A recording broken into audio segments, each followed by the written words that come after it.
میرا سجن صحیح اور کتنی دیر ٹی وی دیکھنا ہے، سو جاؤ نا، اتنا وقت ہو گیا، تمہیں نیند نہیں آ رہی؟ رات کے 1 بجے جب کہ وہ ٹی وی آن کیے بیٹھی تھی۔ آج تک وہ اتنے دیر تک نہیں جاگی تھی اور وہ بیڈ پر بھی نہیں تھی، بلکہ صوفے پر کمبل میں لیٹی ہوئی پوری طرح سے ٹی وی دیکھنے میں مگن تھی۔ اب نہیں آ رہی نیند تو نہیں آ رہی نا، میں نہیں سو سکتی، سارا دن سو کر گزارا ہے میں نہیں سو رہی۔ آپ کو نیند آ رہی ہے تو آپ سو جائیں آرام سے، میں بہت مصروف ہوں، میں یہ پوری ڈاکیومنٹری دیکھ کر سوؤں گی۔ وہ ٹانگوں پر کمبل ڈالتے ہوئے سامنے نیشنل جیوگرافک چینل کو دیکھ رہی تھی، جس میں کسی عورت کی ڈاکیومنٹری دکھائی جا رہی تھی جس کی 2 بیٹیاں تھیں۔ ایک بیٹی اسکول جاتی تھی، دوسری نہیں جاتی تھی۔ سردار کو تو بالکل بھی دلچسپ نہیں لگ رہا تھا وہ افریقی جنگلوں والا منظر، لیکن رام پوری طرح اس میں مگن تھی۔ مجھے تمہارے بغیر نیند نہیں آئے گی، پلیز آ جاؤ نا بیڈ پر۔ اس نے بڑے پیار سے اسے سمجھانے کی کوشش کی تھی، یہاں تک کہ اسے یہ بھی بتانا چاہتا کہ اسے اس کے بنا نیند نہیں آتی۔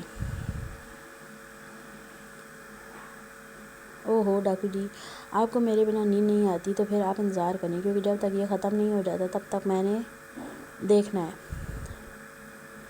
سجن سائیں، کیوں یہ فضول چیزیں دیکھ رہی ہو؟ ہمارا بیبی بھی بور ہو گیا ہوگا یہ سب کچھ دیکھتے ہوئے۔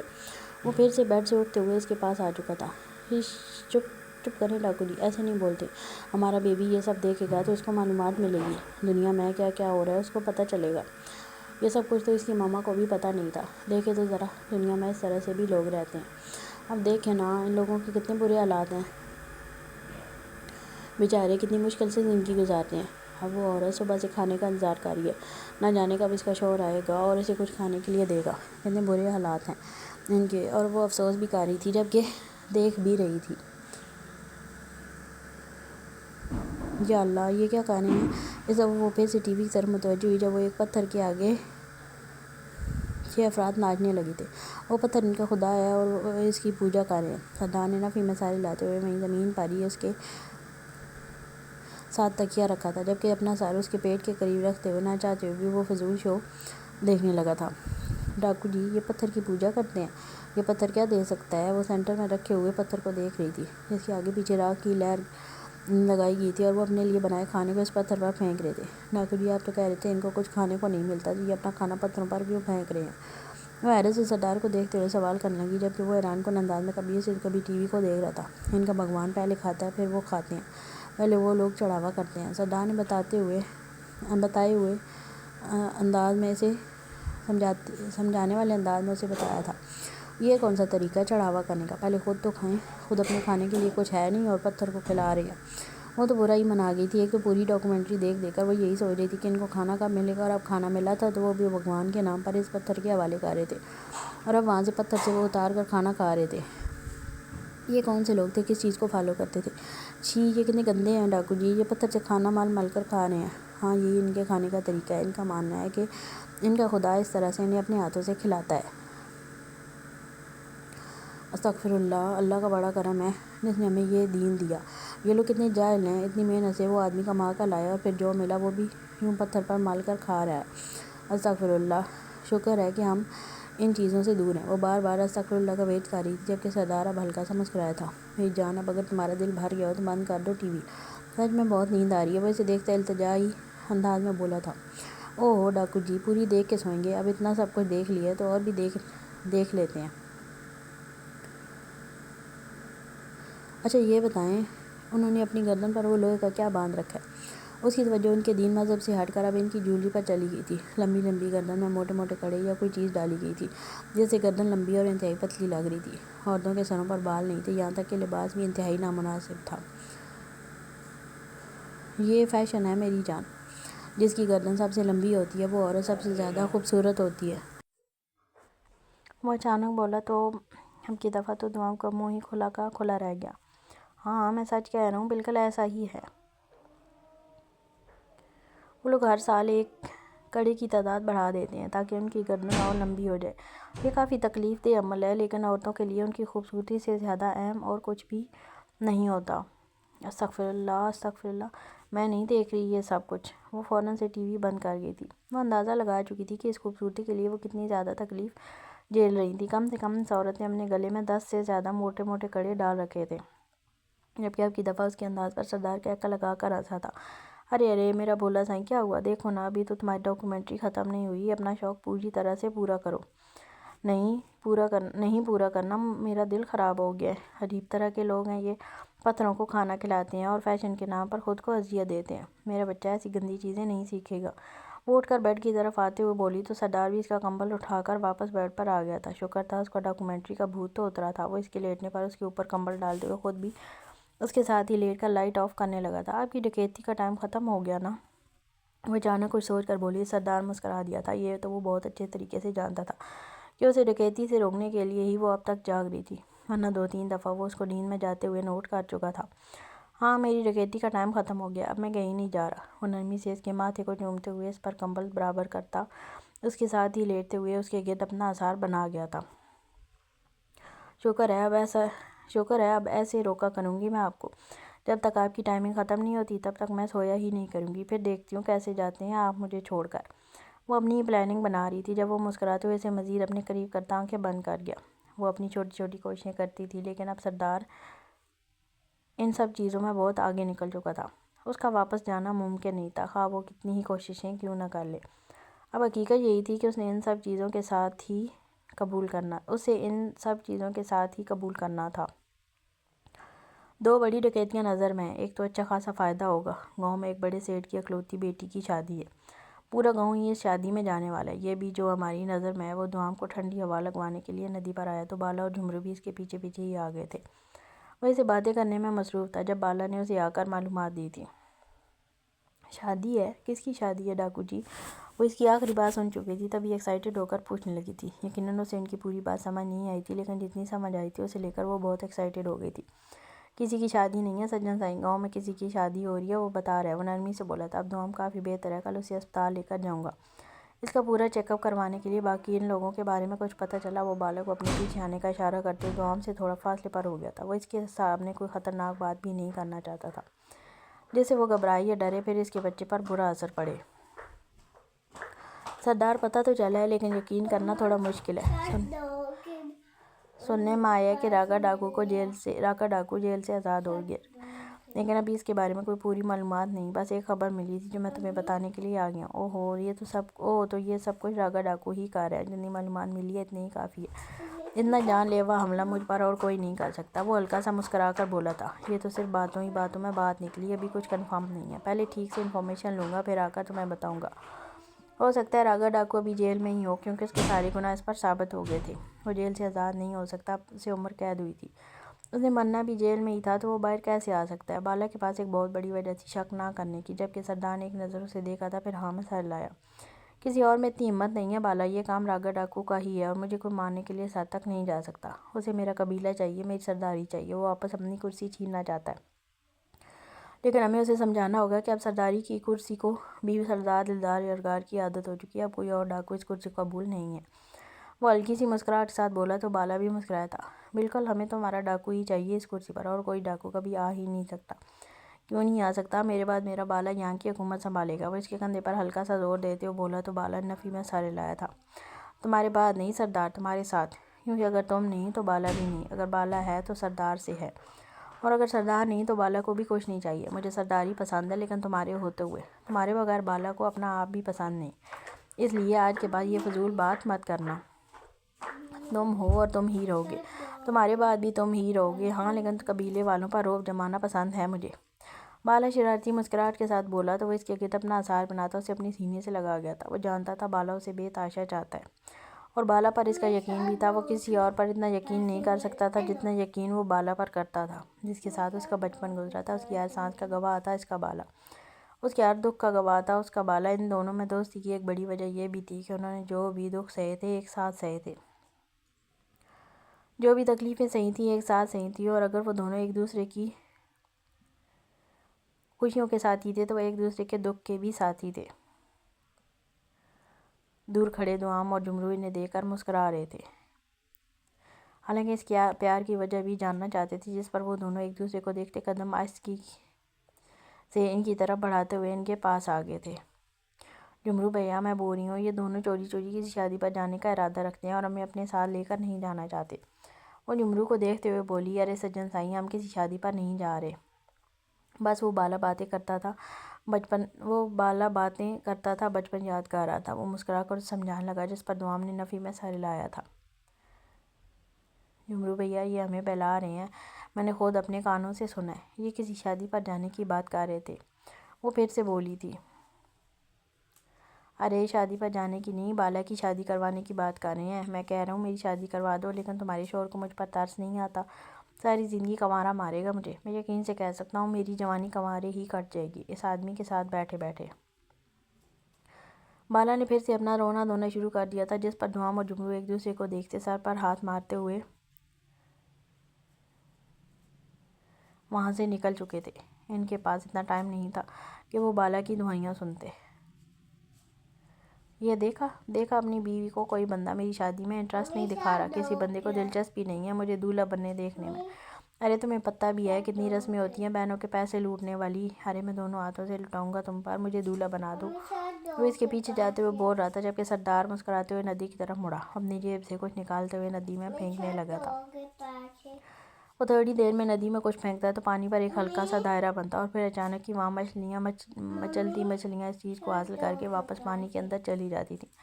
وہ وہیں بیٹھا مسکراتے ہوئے ان سب کو دیکھنے لگا تھا۔ دلدار میرا بچہ، یہ تو کیا کرتا رہتا ہے؟ اپنے حصے کا کھانا تو ان مچھلیوں کو ڈال دیتا ہے۔ میرے بچے، اللہ پاک نے ان کے حصے کا رزق ان کو دے دیا ہے، یہ تیرے حصے کا رزق ہے۔ ظاہرہ اس کے پاس آ کر بیٹھتے ہوئے اسے سمجھانے لگی تھی، اماں مجھے اچھا لگتا ہے، دیکھو اب میں یہ روٹی کا ٹکڑا ڈالوں گا تو کیسے مچھلیاں مچل مچل کر اس روٹی کے ٹکڑے کو حاصل کریں گی، دیکھیے میں دکھاتا ہوں آپ کو۔ وہ روٹی کا ٹکڑا توڑتے ہوئے پانی میں پھینکتے ہوئے بولا تو ظاہرہ مسکرا رہی تھی۔ میرا سونا شہزادہ، میرا سونا بچہ، اگر یہ کھانا تو ان مچھلیوں کو کھلا دے گا تو خود کیا کھائے گا؟ وہ اس کا چہرہ تھامتے ہوئے پوچھنے لگی۔ وہ بھوکی ہیں تبھی تو کھانے کے لیے تڑپ رہی ہیں، نہیں ہے نا؟ وہ اسے دیکھتے ہوئے معصومیت سے بولا، 10 سال کا معصوم سا دلدار اپنا ایک معصوم سا دل رکھتا تھا، جس میں وہ ہر کسی کو اپنا سب کچھ دینا چاہتا تھا۔ ابھی تو بتایا اللہ نے ان کے حصے کا رزق ان کو دے دیا ہوگا۔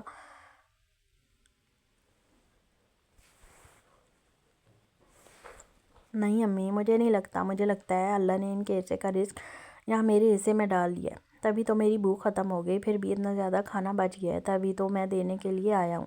ہو سکتا ہے کہ امانت ہو جو مجھے یہاں ان کو دینی ہو اور میں خود کھا جاؤں، تو پھر تو اللہ ناراض ہو جائے گا نا مجھ سے۔ اور آپ ہی تو کہتی ہیں کہ کسی کا حق نہیں ماننا چاہیے، دیکھو کیسے وہ مچھلیاں تڑپ تڑپ کر آ رہی ہیں اوپر، انہوں نے کچھ نہیں کھایا تبھی تو وہ کھا رہی ہیں۔ شکر ہے میں ان کے حصے کا کھانا نہیں کھا گیا۔ وہ چھوٹے چھوٹے ٹکڑے بناتا واپس پانی میں ڈالنے لگا تو ظاہرہ مسکراتے ہوئے اس کے پاس ہی بیٹھ گئی تھی۔ منظر وہی تھا، وہ اسی جگہ بیٹھا ہوا تھا، آج بھی وہی کام کر رہا تھا جو برسوں سے کرتا آیا تھا۔ اسے لگ رہا تھا اس کی ماں آج بھی اس کے پاس بیٹھی مسکرا کر اسے دیکھ رہی تھی۔ جب اچانک ہی اسے اپنے کندھے پر ہاتھ محسوس ہوا، اس نے فوراً پلٹ کر دیکھا تو دھوام دونوں ہاتھ کمر پر باندھے اسے گھور کر دیکھ رہی تھی۔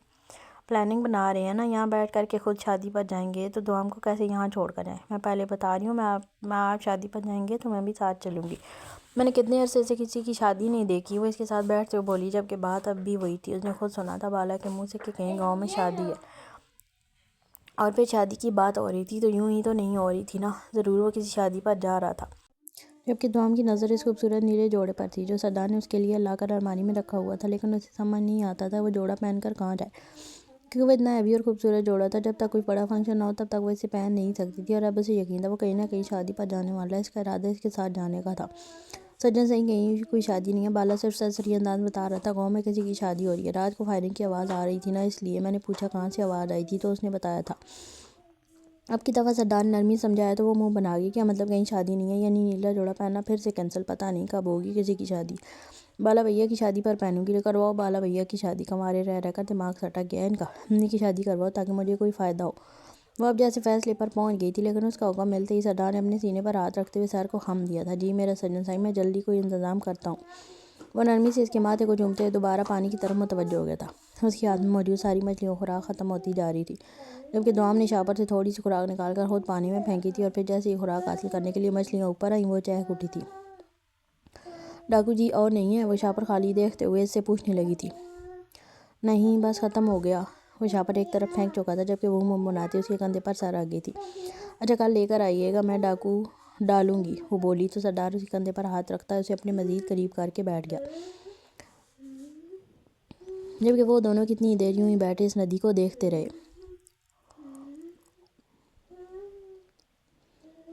سب کچھ تیار ہے سردار، آج کی ڈکیتی بہت اچھی ہونے والی ہے۔ وہ نیچے آیا تھا، بالا ہر چیز تیار کر کے بیٹھا ہوا تھا، کل کی طرح آج بھی دوام نے ایڑی چوٹی کا زور لگایا تھا جاگنے کے لیے، لیکن وہ کتنا ہی جاگ پاتی، آخر نیند نے اسے ہرا ہی دیا تھا۔ جیسے ہی وہ نیند میں اتری تھی، سردار نے اس کے اوپر کمبل برابر کرتے ہوئے خاموشی سے باہر کی راہ لی تھی۔ ایک دفعہ وہ گہری نیند میں اتر جائے تو اس کا جلدی جاگنا ممکن نہیں تھا۔ چلو اگر سب کچھ تیار کر لیا ہے تو دیر نہیں کرتے، آج ہی سارا کام نپٹا کر واپس آنا ہے، وہ شیر دل پر سوار ہوتے ہوئے بولا، جبکہ وہ لوگ جیسے ہی قبیلے سے نکلے پہاڑ پر حرکت ہوئی تھی۔ پہاڑ پر موجود ایک آدمی بھاگتے ہوئے پیچھے کی طرف آیا تھا، وہ کافی تیزی سے دوڑ رہا تھا۔ دوڑتے دوڑتے وہ اپنے گھوڑے تک پہنچا اور پھر گھوڑے پر سوار ہوتا وہ گھوڑے کی لگام کھینچتا مخالف سمت کی طرف آیا تھا۔ گھنے پتھریلے پہاڑوں میں ایک بڑی سی غار میں چھپے ڈاکو کافی خستہ حال میں تھے۔ سردار ڈاکو دلدار ڈکیتی کے لیے نکل چکا ہے، وہ ہانپتے ہوئے آ کر اسے بتانے لگا۔ چلو اگر بھتیجا نکل چکا ہے تو تاؤ کیسے پیچھے رہے؟ وہ فوراً سے باہر نکلتے اپنے گھوڑوں پر سوار ہونے لگے تھے۔ سردار میں بھی آ جاؤں؟ فیصل اس کے پیچھے آتے ہوئے کہنے لگا۔ تم دلدار کے اعتبار کے قابل نہیں ہو، تم میرے اعتبار کے بھی نہیں ہو، جب تک تم مجھے وجہ نہیں بتاتے کہ دلدار تمہاری جان کا دشمن کیوں بنا تھا تب تک تم میرے ساتھ نہیں جا سکتے۔ وہ اس کے سینے پر ٹانگ مارتے ہوئے آگے بڑھ چکا تھا، جبکہ فیصل خاموشی سے واپس غار میں جا کر بیٹھ گیا تھا، کیونکہ وہ راگا ڈاکو کو یہ نہیں بتا سکتا تھا کہ وہ سردار کو دھوکہ دیتے ہوئے پکڑا گیا تھا۔ پھر اس نے جمرو کو گولی ماری تھی۔ اگر آج بھی وہ سردار کے ہاتھ لگ جاتا تو جس طرح اس نے اس کے باقی 2 دوستوں کے ہاتھ پیر کٹوا کر انہیں وہیں قبیلے میں بے یار و مددگار چھوڑ دیا تھا، اس کی بھی وہی حالت کر دیتا۔ وہ تو شکر منا رہا تھا کہ وہ قبیلے سے بھاگ گیا تھا، لیکن اگر وہ یہ بات راگا ڈاکو کو بتا دیتا تو راگا ڈاکو ایک لمحہ لگاتا اسے گولی مارنے میں، کیونکہ غداروں کے ساتھ سردار ایسا ہی سلوک کرتے تھے۔ ان کا کام زیادہ لمبا نہیں تھا، آرام سے وہ اپنا کام ختم کر کے واپس قبیلے کی طرف آ رہے تھے جب انہیں دور سے فائرنگ کی آواز سنائی دی تھی۔ گھوڑوں کو لگام لگاتے ہوئے انہوں نے پیچھے پلٹ کر دیکھا تھا۔ میں نے تمہیں بتایا تھا نا، سردار گاؤں میں بہت بڑی شادی ہے، وہیں پر میرے خیال سے یہ فائرنگ وغیرہ ہو رہی ہے، بالا نے ایک نظر پیچھے کی طرف موڑ کر دیکھتے ہوئے کہا تھا۔ نہیں بالا، کچھ گڑبڑ لگ رہا ہے، ایسا لگ رہا ہے جیسے گاؤں میں کچھ انہونی ہوئی ہے۔ ارے سردار کچھ نہیں ہوا، وہ بڑی حویلی ہے نا، وہاں بہت بڑی شادی ہے، میں تو کہتا ہوں گاؤں کی سب سے بڑی شادی ہو رہی ہے وہاں پر، بہت زیادہ فائرنگ بھی ہوئی ہے، بہت بڑے پیمانے پر۔ سیٹھ اپنی اکلوتی بیٹی کی شادی کر رہا ہے، بڑا نیک انسان ہے، غریبوں کی کافی مدد کرتا ہے۔ اس کی اکلوتی بیٹی ہے، بیٹا تو فوج میں شہید ہو گیا تھا نا۔ وہ اسے کچھ یاد کرواتے ہوئے بولا تو سردار نے ہاں میں سر لایا۔ اللہ پاک سیٹھ کی بیٹی کی نصیب اچھے کرے، لیکن یہ اندھا دھند فائرنگ سمجھ نہیں آ رہی، چلو چل کر دیکھتے ہیں۔ اس نے اپنے پیچھے سے بڑا سا تھیلا اتار کر جمرو کی طرف پھینکا تھا۔ تم سب اس قبیلے میں جاؤ گے، ہم تھوڑی دیر میں آتے ہیں۔ وہ اپنے گھوڑے کا رخ بدلتا واپس گاؤں کی طرف جانے لگا تو بالا بھی خاموشی سے اس کے پیچھے ہی اپنے گھوڑے کو لگاتا گاؤں کی طرف جانے لگا تھا۔ کچھ تو عجیب تھا، اور یہ حقیقت تھی، جب سردار کو کچھ عجیب محسوس ہوتا تھا تب کچھ نہ کچھ عجیب ہوتا ہی تھا۔ اب اس طرح کی اندھا دھند فائرنگ انہیں شادی کا حصہ لگ رہی تھی، لیکن سردار کہنا تھا کہ بیچ میں کچھ اور ہی کھچڑی پک رہی ہے، اسی لیے وہ اس کے حکم پر اس کے ساتھ ہی واپس گاؤں کی طرف چل دیا تھا۔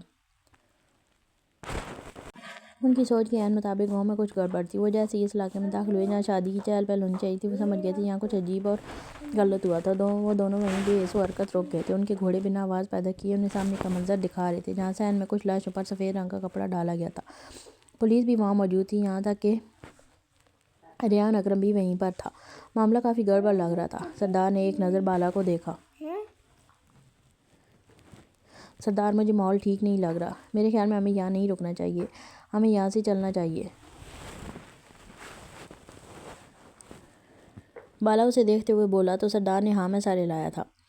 ہاں تم ٹھیک کہتے ہو، ہمیں یہاں نہیں رکنا چاہیے تھا، لیکن پتہ تو کرو کہ یہاں کیا ہوا ہے، کوئی خاندانی جھگڑا ہوا ہے یا پھر کوئی اور مسئلہ ہے۔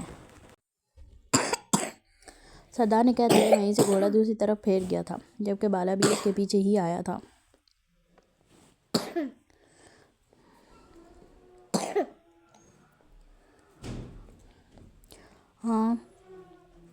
ہاں میں کرتا ہوں، اپنے مخبر کو ہوں، پتہ تو چلے کہ یہاں کیا ہوا ہے، لیکن فی الحال یہاں پولیس ہے، ہمارا اس طرف جانا ٹھیک نہیں ہے، ہمیں یہیں سے لوٹ کر چلنا چاہیے۔ ویسے سمجھاتے ہوئے بولا تو سردار نے صرف ہاں میں سر ہلایا تھا، جبکہ وہ دونوں ہی واپسی کی راہ لے چکے تھے۔ اتنا تو وہ دونوں ہی سمجھ چکے تھے کہ گاؤں میں کچھ نہ کچھ تو بڑا دھماکہ ہوا ہے۔ اتنی زوردار فائرنگ کی آواز انہیں قبیلے تک سنائی دی تھی، مطلب صاف تھا کہ یہ معاملہ کوئی چھوٹا موٹا نہیں ہے، اور پھر 3-4 لاشیں بھی تھیں۔ وہ خود ہی دیکھ چکے تھے، یعنی قتل و غارت کا معاملہ تھا، لیکن یہاں پر تو شادی ہونے والی تھی، اور جس سیٹ کی بیٹی کی شادی تھی وہ بہت زیادہ غریبوں کی مدد کرتا تھا۔ عام عوام کے لیے وہ مسیح سے کم نہیں تھا۔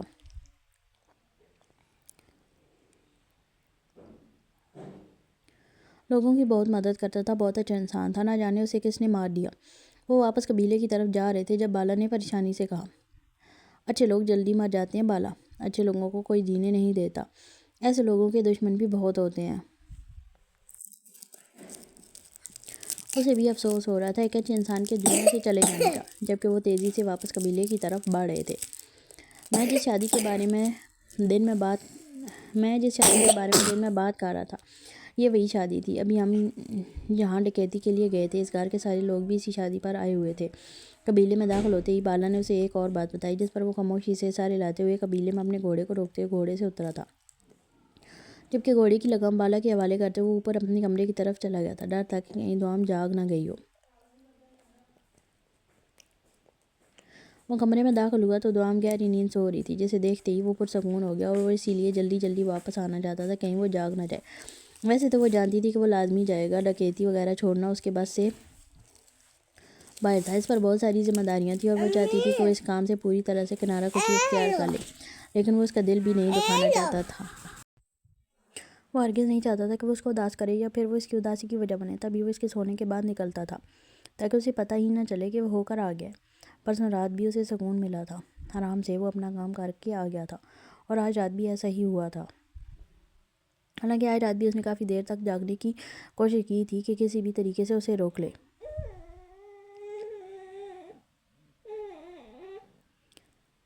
جس پر سردار نے اسے کہا تھا کہ وہ کہیں جانے والا ہی نہیں ہے آج، اور اس بات پر یقین کر کے وہ سو گئی تھی، اور اس وقت بھی وہ گہری نیند سو رہی تھی۔ وہ اس کے ساتھ لیٹتے ہوئے اس کی گردن اپنی باہوں کا مضبوط اثار بناتا اس کی گردن پر اپنے لب رکھ کیا تھا، اس کی منہ چکی چبھن پر اس نے ہلکا سا کروٹ لے کر اپنا چہرہ اس کی گردن میں چھپایا تو وہ اس کے گرد اپنا اثار تنگ کرتا مزید اسے اپنے قریب کر گیا تھا۔ اس سنڈے وہ اسے ہر حال میں اسپتال لے کر جانے والا تھا، اس کا ایک پراپر چیک اپ ہونا بے حد ضروری تھا۔ ڈاکٹر نے جو ٹیسٹ لکھ کر دیے تھے وہ سارے ٹیسٹ بھی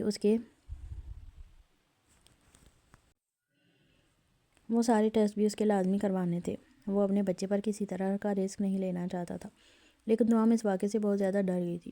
وہ اسپتال جانے کا نام ہی نہیں لے رہی تھی۔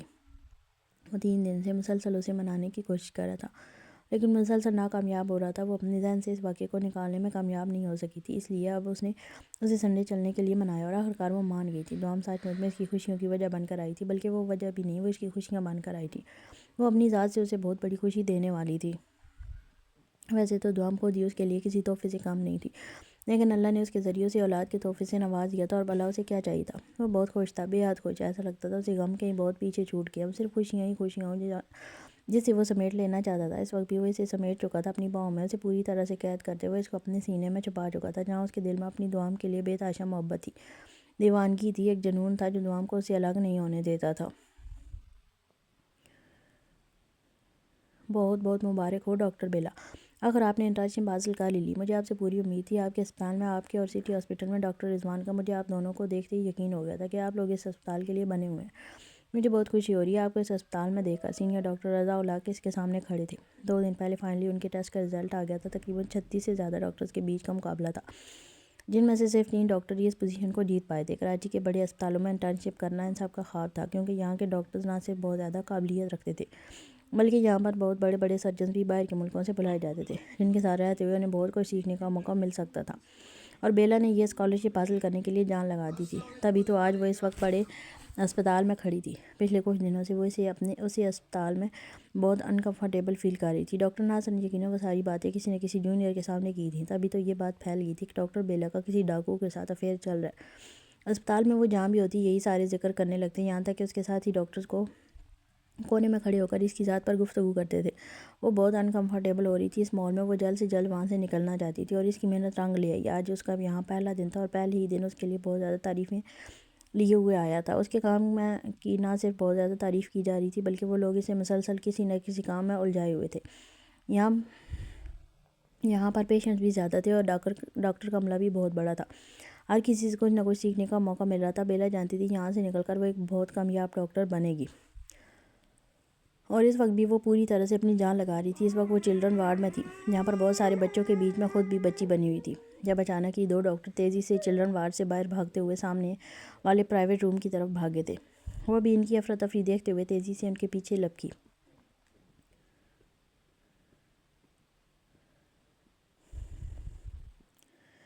ہاتھ رکھو، اسے پیچھے کرو، انجیکشن لگاؤ تم۔ ڈاکٹر بیلا آگے آئے، ان کی ٹانگیں پکڑی۔ ڈاکٹر واجد اسے اپنے پیچھے آتے دیکھ کر چلاتے ہوئے بولے تو وہ تیزی سے آگے آتی اس کی ٹانگیں پکڑنے لگی تھی۔ وہ تقریباً کوئی 20 سے 22 سال کی لڑکی تھی جو دوبارہ سے خودکشی کرنے کی کوشش کر رہی تھی۔ اسے 5-6 دن پہلے یہاں لایا گیا تھا کیونکہ اس کے ساتھ زیادتی کی گئی تھی اور وہ لڑکی خودکشی کر کے مر جانا چاہتی تھی۔ وہ اپنے گھر کی چھت سے کود کر مرنے کی کوشش کر چکی تھی جبکہ اس کے والدین کو اس کی شادی والے دن گولی مار کر قتل کر دیا گیا تھا۔ یہ لڑکی بھی گزشتہ 3 دن سے یہاں اسپتال میں تھی اور انتہائی بری حالت میں تھی۔ وہ جب بھی ہوش میں آتی تھی خود کو ختم کرنے کی کوشش میں لگ جاتی۔ اس کے ساتھ زیادتی ہوئی تھی اور سننے میں آیا تھا کہ اس کے ساتھ یہ ظلم اس کے شوہر کے سامنے کیا گیا تھا۔ 15 منٹ بھی نہیں ہوئے تھے کہ اس کے نکاح کو جب اس کی آنکھوں کے سامنے اس کے ساتھ زیادتی کرنے کے بعد اس کے شوہر کا قتل کر دیا گیا تھا۔ صرف شوہر کا ہی نہیں، اس کے والدین کے ساتھ اس کے ساس اور سسر کو بھی جان سے مار ڈالا گیا تھا۔ اس لڑکی کو نہ جانے کیسے گاؤں کے لوگ اسپتال لے کر پہنچے تھے اور اس کی حالت اتنی خراب تھی کہ وہ جینا ہی نہیں چاہتی تھی۔ اس کی بے ہوشی میں ہی اس کے شوہر، والدین اور ساس سسر کی تدفین کی گئی تھی۔ اس لڑکی کی زندگی بھی کیا زندگی تھی۔ بیلا کو اس کا بہت ترس آ رہا تھا۔ معصوم سی لڑکی کی کیا حالت ہو گئی تھی۔ کون تھے نہ جانے وہ ظالم لوگ جنہوں نے اس معصوم کی زندگی پر ترس تک نہ کھایا تھا۔ آج کے زمانے میں بھی ایسے لوگ ہوتے ہیں۔ بیلا کو یقین نہیں آیا تھا۔ وہاں موجود سارے ہی ڈاکٹر اس معصوم پر ترس کھا رہے تھے۔ ترس کھانے کے علاوہ وہ لوگ کر ہی کیا سکتے تھے۔ وہ لڑکی نہ تو جینا چاہتی تھی اور نہ ہی وہ زندگی کی طرف لوٹ رہی تھی۔ اس کی حالت انتہائی خراب تھی۔ ایسا لگتا تھا جیسے وہ یوں ہی مر جائے گی۔ مجھے نہیں جانا کہیں بھی، ہم کہیں نہیں جائیں گے، نہ آپ بھی نہیں جائیں گے اور میں بھی کہیں نہیں جاؤں گی، ہم یہیں قبیلے میں ٹھیک ہیں۔ آج سنڈے تھا۔ وہ صبح اٹھتے ہی اسے بتا رہا تھا کہ ان دونوں کو اسپتال جانا ہے۔ جب دوام نے فوراً انکار کر دیا۔ اس واقعے کو 1 ہفتہ گزر چکا تھا لیکن دوام وہ واقعہ بھول نہیں پائی تھی۔ اس رات جو کچھ ہوا تھا وہ سچ میں گھبراہٹ میں مبتلا کر دینے والا تھا، لیکن پھر بھی اسے اسپتال تو چلنا تھا، اپنا چیک اپ کروانا تھا، ٹریٹمنٹ کروانا تھا۔ ڈاکٹر نے جو ٹیسٹ لکھ کر دیے وہ سارے ٹیسٹ کروانے تھے۔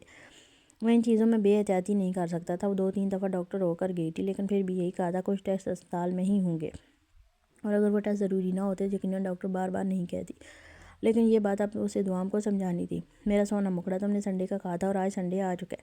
سجن سائیں، اس رات جو کچھ بھی ہوا ضروری نہیں کہ وہ دوبارہ ہو، اور ویسے بھی آج ہمارے ساتھ اور بھی کچھ لوگ جائیں گے، میرا مطلب ہے قبیلے کے لوگ بھی مجھے تنہا کہیں نہیں بھیجنا چاہتے، تو وہ گارڈ کے طور پر میرے ساتھ ہی آ رہے ہیں۔ بالا اور جمرو بھی ساتھ ہیں اور پھر تمہیں ڈرنے یا گھبرانے کی ضرورت نہیں۔ تاریخ گواہ ہے آج تک سردار دلدار کے دشمنوں نے کبھی سامنے سے وار نہیں کیا، جب بھی وار کیا پیٹھ پیچھے ہی کیا اور منہ کی کھائی ہے، اور اگر اس رات تم میرے ساتھ نہ ہوتی یقین مانو ان میں سے کسی ایک کو بھی زندہ نہیں چھوڑنے والا تھا۔ وہ سب لوگ زندہ بچ گئے ہیں صرف اور صرف تمہاری جان کے صدقے۔ مجھے صرف اور صرف تمہیں حفاظت سے واپس لانا بھی ضروری تھا۔ اگر ایسا نہ ہوتا تو میں ان لوگوں کے ٹکڑے ٹکڑے کر کے انہیں ہی پہاڑ کے چیل کووں کو کھلاتا، اور یقین کرو اب وہ دوبارہ حملہ کر کے خود اپنی جان کو خطرے میں نہیں ڈالیں گے۔ بالکل بے فکر ہو کر میرے ساتھ چلو، اور میرے ہوتے ہوئے تمہیں ویسے بھی کسی چیز سے ڈرنے گھبرانے کی ضرورت نہیں۔ سردار اپنی جان پر کھیل سکتا ہے لیکن اپنی جان کو کچھ نہیں ہونے دے سکتا۔ وہ نرمی سے اس کا چہرہ اپنے ہاتھوں میں تھامتے ہوئے بولا۔ دوام نے ایک نظر اسے دیکھا، پھر خاموشی سے ہاں میں سارے لاگے۔ وہ دنیا کسی انسان پر یقین نہیں کر سکتی سوائے اس کے جو اس کا محافظ تھا، اس کا اپنا۔ وہ جانتی تھی اس کے ہوتے ہوئے دوام کا کوئی بال بیکا نہیں کر سکتا، اسے نقصان پہنچانا بہت دور کی بات ہے۔ جب اس کے سر پر سردار تھا اسے کسی چیز کا کوئی ڈر نہیں تھا۔ بیلا سارا کام ختم کرنے کے بعد اب سکون سے لنچ کرنے جا رہی تھی جب سامنے سے آتا آدمی اتنے زور سے اسے ٹکرایا کہ بیلا کو اپنا سر جھنجھناتا ہوا محسوس ہوا۔ اس نے بے ساختہ ہی سامنے کھڑے آدمی کا بازو پکڑ لیا۔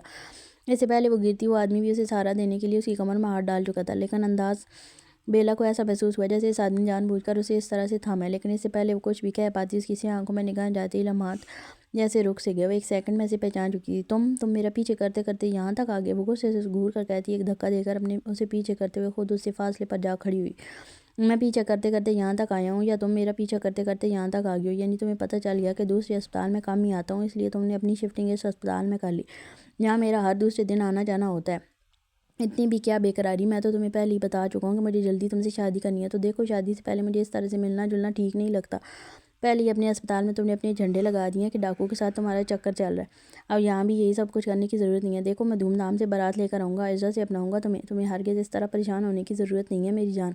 بیلا صرف اور صرف والا کی ہی ہے اور مرتے دم تک والا کی ہی رہے گی، میری طرف سے بے فکر ہو جاؤ۔ میرا کبھی کوئی افیئر نہیں رہا، میں پوری طرح سے تمہارا ہوں۔ ویسے پوری طرح سر سے پیر تک دیکھتے ہوئے مزے سے بولا تو بیلا سلگ اٹھی تھی۔ ایک تو اس کا غصے سے برا حال ہو رہا تھا اسے یہاں دیکھ کر، اور اوپر سے اس کی بے فضول قسم کی باتوں نے تو اس کا سر گھما کر رکھ دیا تھا۔ او ہیلو، زمین پہ آ جاؤ، میرا اتنے برے دن نہیں آئے کہ میں تمہارے ساتھ شادی کے بارے میں سوچوں بھی، اور تمہارا دماغ تو میرے بھیا ٹھیک ٹھکانے لگانیں گے۔ اب اگر تم نے مجھے تنگ کیا نا تو تم میرے بھیا کیا کرے گا تمہارا بھیا، بلکہ کیا کر لیا اب تک تمہارے بھیا نے، بیچارے کو الٹا لٹکا دیا تھا گاؤں کے چوراہے پر، تو اب کچھ نہیں کر سکا تو آگے کیا کر سکے گا بیچارہ۔ 3 سال سے وہ اسے تھانے میں پڑا ہے ہمارے خلاف، تو ایک ثبوت لینے کے لیے اس میں تو کامیاب ہو ہی نہیں سکا، اور کیا اکھاڑ لے گا تمہارا بھیا۔ اگر تمہارے بھیا کا ڈر ہوتا تو اس وقت تمہارے سامنے نہ کھڑا ہوتا۔ اس لیے بھیا بھیا کرنا چھوڑ کر سیاں سیاں کرنا شروع کر دو جانے من، کیونکہ سیاں سیاں ہی کام آئے گا زندگی بھر کے لیے۔ اور یہاں اسپتال میں یقیناً کام کرنے آئی ہوگی تو مجھے تاڑنا بند کرو اور اپنے کام پر فوکس کرو۔ مجھے اپنے قبیلے کے لیے ایک بہت قابل ڈاکٹر چاہیے، بالکل بلا پرواہ ڈاکٹر نہیں۔ چلو جاؤ، شاباش، اپنا کام کرو، کسی طرح کی کمی نہیں رہنی چاہیے کام میں۔ وہ اس کا گال چلاتے ہوئے آگے بڑھ گیا، جیسے یہاں آیا ہی صرف اسے ہدایت دینے کے لیے تھا، جبکہ وہ تو حیران رہ گئی، وہ اس کا پیچھے چھوڑنے کو تیار ہی نہیں تھا۔ مطلب وہ یہاں اس اسپتال میں بھی روز آتا تھا، اور وہ جانتی تھی اس اسپتال میں اس کی ریپوٹیشن بہت ہی اچھی بنی ہوئی ہے، نہ کہ دوسرے اسپتالوں کی طرف وہ وہاں ایک عام ڈاکو ہے، بلکہ یہاں کے لیے وہ کسی مزیح سے کام نہیں تھا۔ اس کے سارے چیک اپ کر دیے گئے تھے، یہ بات وہ پہلے ہی جان چکی تھی کہ وہ ماں بننے والی ہے۔ باقی ڈاکٹر نے بھی اس بات کو کنفرم کر دیا، ساری رپورٹ بھی فوراً ہی انہیں ریسیو ہو چکی تھی، جبکہ اپنے بچے کی خوشی میں وہ دونوں ہی بہت زیادہ خوش تھے۔ انہیں ہر طرح سے اطمینان دلائے گا کہ ان کا بچہ بالکل ٹھیک ہے، صحت مند ہے، اور آنے والے وقت میں اگر دعا اپنا بہت سارا خیال رکھے تو وہ ایک ہیلدی بچے کو پیدا کر سکتی ہے۔ ڈاکٹر میرا بیٹا ہوگا یا بیٹی؟ ڈاکٹر اس کا پورا چیک اپ کرنے کے بعد اسے باہر لا رہی تھی، جب اس نے اچانک سوال کیا تو ڈاکٹر مسکرا دی۔ ابھی اس کے لیے آپ کو تھوڑا سا وقت لگے گا، اتنا جلدی آپ کو اس سوال کا جواب نہیں مل سکتا۔ ابھی آپ کو 2 سے 3 ماہ انتظار کرنا ہوگا، لیکن اگر آپ چاہتی ہیں یہ بات راز ہی رہے تو آپ کو 9 مہینے کا انتظار کرنا ہوگا۔ یقین جانیں یہاں زیادہ تر لوگ الٹرا ساؤنڈ کے ذریعے پتہ لگا لیتے ہیں وہ بیٹے کے والدین بننے والے ہیں یا بیٹی کے، لیکن اصل خوشی میں نے انہیں کے چہرے پر دیکھی ہے، جو یہ خوشی اسی وقت پاتے ہیں جب بچہ پیدا ہوتا ہے۔ اس وقت ان کی خوشی الگ ہی انتہا ہوتی ہے، ان کے چہرے کی مسکراہٹ بہت اصلی اور خوبصورت ہوتی ہے۔ اگر آپ میری مانیں تو آپ اپنا چیک اپ مت کروائیے گا۔ اگر آپ سچی خوشی محسوس کرنا چاہتے ہیں تو 9 مہینے کے بعد اپنے بچے کو اپنے ہاتھ میں لے کر مسرور ہوئیے گا۔ ڈاکٹر اسے باہر لاتے ہوئے بول رہی تھی، جبکہ ڈاکٹر کی باتیں اسے بہت اچھی لگ رہی تھیں۔ ٹھیک ہی تو کہتی تھی، اصل خوشی تو تب ملتی تھی جب وہ تحفہ اچانک ان کی زندگی میں آئے، وہ بیٹی ہو یا بیٹا کیا فرق پڑتا تھا، وہ ان کی اولاد تھی، ان کے لیے خاص تھی۔ ہاں ڈاکٹر، آپ بالکل ٹھیک کہہ رہی ہیں، میں بھی تبھی جانوں گی جب وہ دنیا میں آ جائے گا، نہ پہلے نہ بعد میں۔ وہ مسکرا کر بولی۔ ڈاکٹر نے نرمی سے اس کے گال تھپ تھپائے دے۔ بہت اچھی بچی ہو تم، بس اپنا بہت سارا خیال رکھنا، شکل سے کافی شرارتی سی لگتی ہو تم۔ ڈاکٹر اسے دیکھتے ہوئے بولی۔ توم نے ایک نظر اسے گھورا کہ یہ بھی اسے لاپرواہ تو نہیں کہنے والی تھی، اسی ڈاکٹر کی طرح جو گھر پر آ کر اسے چیک کر رہی تھی۔ میں لاپرواہ نہیں ہوں، میں بہت اچھی ماما بنوں گی، وہ اسے دیکھتے ہوئے بولی۔ تو کرسی پر بیٹھے سردار نے ذرا سا پہلو بدلا تھا۔ یقیناً میرا بچہ، تم بہت اچھی ماما بنو گی، تم ہرگز لاپرواہ نہیں ہو، بس تھوڑی سی شرارتی ہو۔ کیوں سردار بیٹے، ٹھیک کہہ رہی ہوں میں، وہ فائل اس کی طرف بڑھاتے ہوئے بولی۔ تو سردار نے کندھے اٹکائے تھے، اس کے چہرے پر پوری طرح سے پردہ تھا، یعنی کہ وہ یہاں کے سارے لوگوں کو اپنا چہرہ نہیں دکھاتا تھا۔ ہاں لیکن دوم اتنا جان چکی تھی کہ یہاں کے زیادہ تر لوگ اسے بہت اچھے طریقے سے جانتے تھے۔ بہت شکریہ ڈاکٹر، ہم انشاءاللہ پھر سے آئیں گے کچھ دنوں میں ان کا چیک اپ کروانے کے لیے، فی الحال ہم نکلتے ہیں۔ وہ اٹھ کر کھڑا ہوا تو ڈاکٹر خود اسے باہر تک چھوڑنے کے لیے آئی تھی۔ ارے بھیا آپ یہاں؟ ریان کو اسپتال میں دیکھ کر بیلا ایکسائٹڈ ہو کر ان کے پاس آئی تھی۔ اسے ہرگز نہیں لگا تھا کہ ریان یہاں آتا جاتا ہوگا، اور نہ ہی پچھلے 4 دنوں میں اس نے اسے یہاں دیکھا تھا۔ ہاں بیلا، تمہاری یہاں اسپتال میں ایک لڑکی داخل ہے نا، فرح نام کی، بس اسی کے بارے میں جاننے آئی ہوں، اب کیسی حالت ہے اس کی؟ وہ اندر آتے ہوئے اسے پوچھنے لگا تو فرح کے نام پر بیلا اداس ہی ہو گئی تھی۔ بہت بری حالت ہے بھائی، نہ پوچھیں، وہ خود کو ختم کر لینا چاہتی ہے، اس کے اندر جینے کی ایک ذرا سی خواہش بھی نہیں ہے، ایسی درندگی سے لوٹا گیا ہے اسے کہ وہ مر جانا چاہتی ہے۔ یقین کریں اس کی حالت دیکھ کر رونا آتا ہے۔ وہ جذباتی ہونے لگی تو ریان نے اسے تھام کر اپنے ساتھ لگایا تھا۔ یہ زندگی کا حصہ ہے بیلا، ہمیں ان سب چیزوں میں اپنے جذبات کو بہت پیچھے رکھنا پڑتا ہے۔ میں جانتا ہوں اس لڑکی کی حالت بہت خراب ہے، اس لڑکی کے ساتھ بہت ظلم ہوا ہے، اس کی آنکھوں کے سامنے اس کا پورا خاندان مٹا دیا گیا۔ مجھے نہیں لگا تھا یہ ڈاکو اتنے گر جائیں گے، چوری کر کے بھاگ جاتے، لیکن نہیں، پہلے ہی وہ سارے زیورات کے علاوہ پوری بارات لوٹ چکے تھے، لے کر بھاگ جاتے۔ ان لوگوں کو مارنے کی کیا ضرورت تھی؟ ایک معصوم لڑکی کی عزت کے ساتھ کھیل کر انہیں کیا مل گیا؟ اللہ ایسے لوگوں کو ان کے انجام تک پہنچائے۔ یہ لوگ اس دنیا میں جینے کے قابل نہیں ہیں۔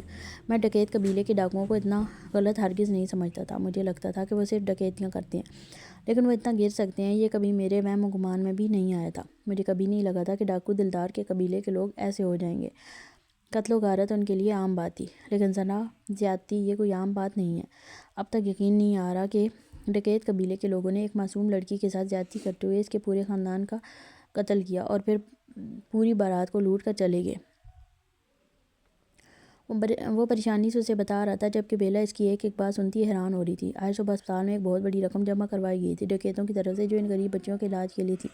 تو کیا وہ رقم اس طرح سے حاصل کی گئی تھی؟ اسے یقین نہیں آیا تھا۔ یہ لوگ اتنے گھٹیا اور اتنے گرے ہوئے ہیں کہ کسی کی بہن بیٹی کی عزت برباد کر کے وہ کسی دوسرے کی بہن بیٹی کی زندگی بچانے جا رہے تھے، اور ایسے ہی تباہی مچانے والے لوگ خود کو مسیحا کہتے تھے۔ اس اسپتال میں ان کی کتنی عزت تھی۔ اس نے کئی دفعہ بڑے بڑے سینئرز کے منہ سے ڈاکوؤں کے لیے تعریف سنی تھی۔ سننے میں تو اسے اچھا لگا تھا کہ وہ لوگ غلط کام کرتے ہیں، لیکن غلط کام کے لیے نہیں بلکہ اچھے کاموں کے لیے۔ لیکن اب اسے جان کر افسوس ہو رہا تھا کہ وہ غلط کام کرتے ہیں صرف اپنے غلط کاموں کو چھپانے کے لیے۔ اسے ایک لمحے کے لیے نفرت محسوس ہونے لگی تھی، ان سب لوگوں سے، خاص کر اس آدمی سے جو تھوڑی دیر پہلے اس کی آنکھوں کے سامنے تھا۔ باقی تو کوئی اسے یاد ہی نہیں تھا۔ اس نے اپنے بے حد قریب بالا کو دیکھا تھا، اور یہ سب کچھ جان کر اسے بالا سے انتہائی نفرت محسوس ہو رہی تھی۔ اس کا بس نہیں چل رہا تھا کہ وہ اس کے سامنے ہو اور وہ لمحے میں سے شوٹ کر کے ختم کر دے۔ ماشاءاللہ، آپ کو ہوش میں دیکھ کر خوشی ہو رہی ہے۔ کیسی طبیعت آپ کی؟ کیسا محسوس کر رہی ہیں آپ؟ بیلا ریان کے ساتھ ہی کمرے کے اندر داخل ہوتے ہوئے سامنے موجود اس لڑکی کو دیکھنے لگی تھی، جس نے اسے دیکھتے ہی نگاہیں پھیر لی تھی۔ کیسی ہوگی وہ لڑکی جس کے سامنے اس کے ماں باپ کو قتل کر دیا جائے، جس کے شوہر کو اس کے سامنے موت کی نیند سلا دیا جائے، جس کے وہ رشتہ دار جو ابھی ٹھیک سے سمجھ بھی نہ آئے تھے اس کے سامنے ختم ہو گئے۔ ایک عورت کے پاس کیا ہوتا ہے سوائے اس کی عزت کے؟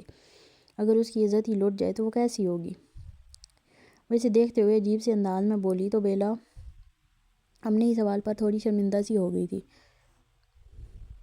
گھبراؤ مت میری بہن، انشاءاللہ تمہیں انصاف ملے گا۔ تمہارے ساتھ جو ہوا ہے وہ سچ میں ظلم کی انتہا تھی۔ میں کبھی سوچ بھی نہیں سکتا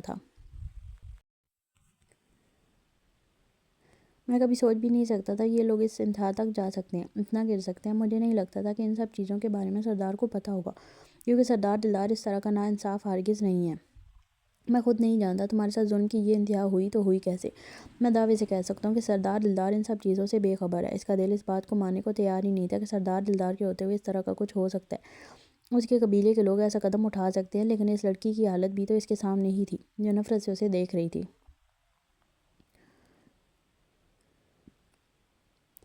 میری حالت دیکھو انسپکٹر، اس آدمی نے مجھے نوچا، وہ ان کا سردار ہی تھا جو مجھے برباد کر کے چلا گیا۔ کیا تمہیں نظر نہیں آ رہا میرا لٹا ہوا وجود؟ کیا تمہیں نظر نہیں آ رہا میری بے آبرو لاش؟ میرے ساتھ جو بھی ہوا ان کے سردار نے کیا ہے۔ ان کا ڈاکو سردار میرا گنہگار ہے۔ اس نے میرے ساتھ زیادتی کی ہے، میرے شوہر کا قتل کیا، میری ماں باپ کا، میری ساس سسر کو میری آنکھوں کے سامنے مار ڈالا۔ وہ انسان نہیں حیوان ہے، حیوان، اور تم میرے سامنے اس کی وکالت کرنے آئے ہو۔ وہ غصے سے چلا اٹھی، جبکہ سردار ڈاکو کا نام سن کر ریان خود حیران رہ گیا تھا۔ یقین کرنا مشکل تھا، لیکن لڑکی کی حالت بھی تو اس کے سامنے تھی۔ وہ کیا کہتا ہے اس سے کہ وہ اس سے زیادہ ایک ڈاکو پر یقین کر رہا ہے۔ مجھے معاف کرنا بہن، شاید میں ہی غلط تھا۔ وہ سر جھکا گیا تھا، جبکہ بیلا نے اپنے بھائی کی شرمندگی دیکھتے ہوئے اس کے ہاتھ پر اپنا ہاتھ رکھا تھا۔ آپ کے ساتھ انصاف ہوگا انشاءاللہ۔ اللہ آپ کے مجرموں کو عبرتناک موت دے گا۔ جو سلوک آپ کے ساتھ ہوا اس کا جانا وہ لوگ بھریں گے۔ میں آپ سے وعدہ کرتی ہوں، میرا بھائی آپ کو انصاف دلائے گا۔ وہ آہستہ سے اس کے کندھے پر ہاتھ رکھتے ہوئے بولی تو وہ لڑکی اچانک سے سسکتے ہوئے اس کے ساتھ لگ گئی تھی، اور پھر خود ہارتے ہوئے پھوٹ پھوٹ کر رونے لگی۔ ریان سے زیادہ دیر وہاں نہ رکا گیا تو اگلے ہی لمحے وہ وہاں سے نکلتا باہر آ گیا تھا۔ سردار، وہ سینئر ڈاکٹرز تم سے کوئی ضروری بات کرنا چاہتے ہیں بچیوں کے حوالے سے۔ ذرا ایک منٹ اندر کمرے میں آؤ تو۔ سب ڈاکٹرز ادھر ہی ہیں، بالا اس کے پاس آتے ہوئے کہنے لگا، جبکہ وہ جو دعام کو لے کر باہر کی طرف نکل رہا تھا۔ ہاں، میں سر لگ گیا۔ سجنا سائیں، تم یہیں بیٹھو، یہاں سے کہیں جانے کی ضرورت نہیں ہے، میں بس تھوڑی دیر میں واپس آتا ہوں۔ ڈاکٹر کی بات سن کر وہ کیا کہہ رہی ہیں؟ ہو سکتا ہے بچیوں کے بارے میں کوئی ضروری بات کرنی ہو، وہ نرمی سے اسے سمجھاتے ہوئے کہنے لگا تھا، جس پر دعام نے فوراً ہاں میں سر لایا تھا۔ ہاں ہاں ڈاکو جی، ضرور آپ جائیں، میں یہیں پر بیٹھتی ہوں، آپ تب تک ہو کر آ جائیں۔ جمرو بھیا یہیں میرے ساتھ ہیں، وہ وہیں ڈیسک پر بیٹھتے ہوئے بولی تو سردار جمرو کو ہدایت دیتا ڈاکٹر کے بلانے پر وہاں اندر چلا گیا، جہاں سارے ڈاکٹرز بیٹھے کوئی میٹنگ کر رہے تھے۔ یقیناً ان بچوں کے حوالے سے کوئی بہت ہی اہم بات کرنی تھی۔ بالا بھی اس کے ساتھ ہی چلا گیا تھا۔ تم پانی پیو گی دعام؟ جمرو اس کے قریب جھک کر پوچھنے لگا تو اس نے فوراً ہاں میں سر لایا تھا۔ ہاں جمرو بھیا، مجھے بہت پیاس لگی ہے، میں بس ڈاکو جی کو بھی کہنے ہی والی تھی، مجھے تو وہاں اندر بیٹھے بیٹھے ہی پیاس لگنے لگی تھی، لیکن یہاں پانی کہاں ہوگا؟ وہ گردن آگے پیچھے گھماتی سامنے تھوڑے فاصلے پر لگے کولر کو دیکھ چکی تھی۔ ارے وہاں ہے پانی، میں لے کر آتا ہوں، تم یوں ہی بیٹھو، بس ابھی آیا، وہ کہتے ہوئے پانی کے کولر کی طرف بڑھ گیا، جبکہ دعام کا سارا دھیان اسی طرف ہی تھا۔ وہ وہیں پر رک کر پانی بھرنے لگا تو اس نے بے ساختہ نگاہ سامنے کمرے سے نکلتے وردی والے پر ڈالی، اور پھر اگلے ہی لمحے اسے پہچان گئی تھی، لیکن اس کا ارادہ ہرگز اس سے مخاطب ہونے کا نہیں تھا، اسی لیے فوراً اٹھتے ہوئے اس طرف جانے لگی۔ جس طرف جمرو گیا ہوا تھا، لیکن وہ بھی اسے دیکھتا تیزی سے اس کی طرف بڑھنے لگا تھا۔ بھاگ کیوں رہی ہو دوام؟ ایک منٹ رکو تو صحیح، کم سے کم مجھے خود سے بات کرنے کا موقع تو دو۔ فکر مت کرو، تمہارے شوہر کے خلاف تمہیں بھڑکانے والا نہیں ہوں، اور نہ ہی تمہارے شوہر کے خلاف کوئی بات کروں گا۔ میں کون ہوتا ہوں اس کے بارے میں بات کرنے والا، اور کون سا تم مجھ پر یقین کرتی ہو؟ لیکن آج یہاں ایک ایسا انسان بھی ہے جس پر شاید تم یقین کرو گی۔ وہ اچانک کہتے ہوئے زبردستی اس کا ہاتھ تھامتا اسے اندر کمرے کی طرف گھسیٹنے لگا تھا، جبکہ دوام تو حیران رہ گئی تھی اس کی جرأت پر۔ چھوڑے مجھے، آپ کی ہمت کیسے ہوئی میرا ہاتھ پکڑنے کی؟ جمرو بھیا، اس نے اونچی آواز میں کہتے ہوئے جمرو کو آواز دی، جو کہ پانی کا گلاس وہیں پھینکتا تیزی سے اس طرف آیا تھا۔ لیکن ریحان نے پرواہ کیے بغیر اسے یوں ہی گھسیٹتے ہوئے اسی کمرے کی طرف قدم بڑھائے تھے جس سے وہ ابھی نکلا تھا۔ میری ہمت کو تم بعد میں دیکھ لینا، پہلے اپنے شوہر کی ہمت کو تو داد دو۔ دیکھو کس طرح برباد کی ہے اس نے ایک معصوم لڑکی کو، اور اسے اندر کی طرف کھینچتے ہوئے سامنے کی طرف دھکیل چکا تھا، جہاں وہ لڑکی بری طرح سے روتے ہوئے ریحان کی طرف دیکھنے لگی تھی۔ یہ لو بہن، یہ ہے تمہارے مجرم کی بیوی، تمہارے ڈاکو سردار کی بیوی ہے یہ، جس نے تمہارے ساتھ ظلم کیا ہے، جس نے تمہارے سہاگ کو مٹایا ہے، جس نے تمہیں یوں بے یار و مددگار چھوڑا ہے۔ اس کی بیوی ہے یہ لڑکی جو اپنے شوہر پر بہت یقین کرتی ہے۔ اسے لگتا ہے کہ اس کا شوہر اس دنیا کا سب سے نیک انسان ہے جو کوئی غلط کام نہیں کرتا۔ یہ ہے تمہاری مجرم۔ ریحان نے شاید اپنا غصہ کسی اور ہی طریقے سے نکالنے کا فیصلہ کیا تھا، جبکہ بیڈ پر بیٹھی لڑکی حیرت سے اسے دیکھ رہی تھی، جبکہ اس کی حالت دیکھتے ہوئے دوام کے ہاتھ سے فائل چھوٹ کر زمین پر گرتے ہوئے اگلے ہی لمحے بکھر گئی تھی، جبکہ اپنے پاؤں کے قریب گرے پیپر پر بیلا پریگننسی پیپرز دیکھ چکی تھی۔ اللہ تمہیں برباد کرے، اللہ تمہیں غرق کرے، تمہارے شوہر نے مجھے برباد کیا، اللہ اسے غرق کرے، اس نے میری عزت لوٹی، مجھے بے آبرو کیا، اللہ اس کی بیٹی کو وہ دن دکھائے جس طرح اس نے میرے خاندان، میری نسل، سب کچھ مٹا دیا، اس کا خاندان تباہ ہو جائے، اس کی نسل پیدا ہونے سے پہلے ہی مر جائے، جس طرح آج میں لٹ کر بے آبرو ہو کر در بدر بھٹک رہی ہوں، اللہ تمہاری بیٹی کو وہ دن دکھائے۔ وہ دوام کو دیکھتے ہی اونچی اونچی آواز میں بد دعائیں دینے لگی تھی، کیونکہ دوام کا تو دماغ گھوم کر رہ گیا تھا۔ یہ سب کیا ہو رہا تھا وہ کچھ سمجھ نہیں پا رہی تھی۔ سامنے بیڈ پر موجود لڑکی اپنی عزت گنوا چکی تھی، وہ سمجھ چکی تھی، لیکن وہ اس سب میں سے یوں کیوں گھسیٹ رہی تھی؟ اس کی ہونے والی اولاد کو کیوں بد دعائیں دے رہی تھی؟ اس کے شوہر کی موت کی دعائیں کیوں مانگ رہی تھی؟ تمہارے شوہر نے میری زندگی برباد کی، ارے ابھی سہاگن بنے مجھے چند لمحے نہیں ہوئے تھے کہ اس نے مجھے بیوہ کر دیا۔ تم بھی سکون کا سانس نہیں لوگی، تم بھی وہ دن دیکھو گی، اللہ تمہارے سہاگ کو بھی تمہارے سر سے اٹھائے گا، پھر تمہیں پتہ چلے گا ایک لڑکی کا دکھ۔ میری آنکھوں کے سامنے اس نے میرے ماں باپ کو مار ڈالا، اللہ تمہیں وہ دن دکھائے گا، تمہاری اولاد کو وہ دن دکھائے گا، سکون کا سانس نہیں لوگی تم۔ فرح بولے جا رہی تھی، جبکہ بولتے ہوئے اس کی زبان ساتھ چھوڑ گئی، اس کی سانس رک رہی تھی۔ چپ کرو، خدا کے لیے چپ کرو، کیا بول رہی ہو تم؟ کیا دماغ خراب ہے؟ کیا بگاڑا ہے میں نے تمہارا؟ دوام کانوں پہ ہاتھ رکھتی چیخ اٹھی تھی، اس لڑکی کی دردناک آہیں اسے چیخنے چلانے پر مجبور کر رہی تھی، اسے خوف آ رہا تھا اس کی بد دعاؤں سے۔ کیوں چپ کروں میں، کیوں چپ کروں؟ کیا تمہارے شوہر کو ترس آیا تھا مجھ پر، میرے باپ پر، میرے شوہر پر، میرے خاندان پر؟ سب کو برباد کیا اس نے، میرے ہی آنگن کے بیچوں بیچ مجھے ننگا کیا۔ اگر میں نے اپنی زندگی اپنی آنکھوں سے برباد ہوتے دیکھی ہے تو سکون تمہیں بھی نہیں آئے گا، مرے گی تمہاری اولاد بھی، تمہاری بیٹی پر یہی دن آئے گا، لٹے گی تمہاری بیٹی بھی، اپنی سانسوں کے لیے تڑپو گی تم۔ وہ کہتے ہوئے اونچی اونچی سانسیں لینے لگی تھی، اس کی سانس اتنی پھول چکی تھی کہ وہ بات تک نہیں کر پا رہی تھی، لیکن ٹوٹتی ہوئی سانسوں کے بیچ بھی وہ دلدار کو بد دعائیں دے رہی تھی۔ وہ سردار کے لیے انتہائی حقارت آمیز الفاظ استعمال کر رہی تھی، اس کی ہر سانس میں سردار کے لیے بے تحاشا نفرت تھی، جبکہ اس کی بد دعاؤں سے دوام کا پورا وجود کانپنے لگا تھا۔ جمرو جو اس کے پاس پہنچتے ہوئے اسے باہر لانے کی کوشش کر رہا تھا، اس کے اچانک گرتے وجود کو سنبھال نہ سکا، وہ اگلے ہی لمحے زمین بوس ہوئی تھی۔ سردار دوام بے ہوش ہو گئی ہے۔ جمرو تیزی سے بھاگتے ہوئے باہر آتا وہاں اس کمرے کا دروازہ بجانے لگا جہاں اندر میٹنگ ہو رہی تھی۔ سردار اگلے لمحے بجلی کی تیزی سے باہر نکلا، جبکہ پورا اسپتال کا عملہ ہی اس کی بیوی کا علاج کرنے کو تیار تھا۔ ریحان اکمل کو کمرے میں دیکھ کر اس نے کسی طرح کا رد عمل نہیں دیا، جبکہ بیلا اب اس مریض کو دیکھ رہی تھی جو خود بھی بے ہوش ہو چکی تھی۔ ان کا نروس بریک ڈاؤن ہو چکا ہے، ان کی جان جا سکتی ہے، بیلا نے چلاتے ہوئے وہاں موجود ڈاکٹر کو بتانا چاہا تھا، لیکن ان سب کا ہی دھیان دوام کی طرف چلا گیا۔ ان سب کے لیے شاید دوام زیادہ ضروری تھی، جبکہ بیلا ان کی غیر ذمہ داری کو نظر انداز کرتے ہوئے تیزی سے اس لڑکی کا علاج کرنے لگی تھی۔ دوام کو وہاں سے بھیجتے ہوئے سارے ڈاکٹر اب اس کی طرف متوجہ ہو گئے تھے، اس کی حالت دوام سے کہیں زیادہ خراب تھی۔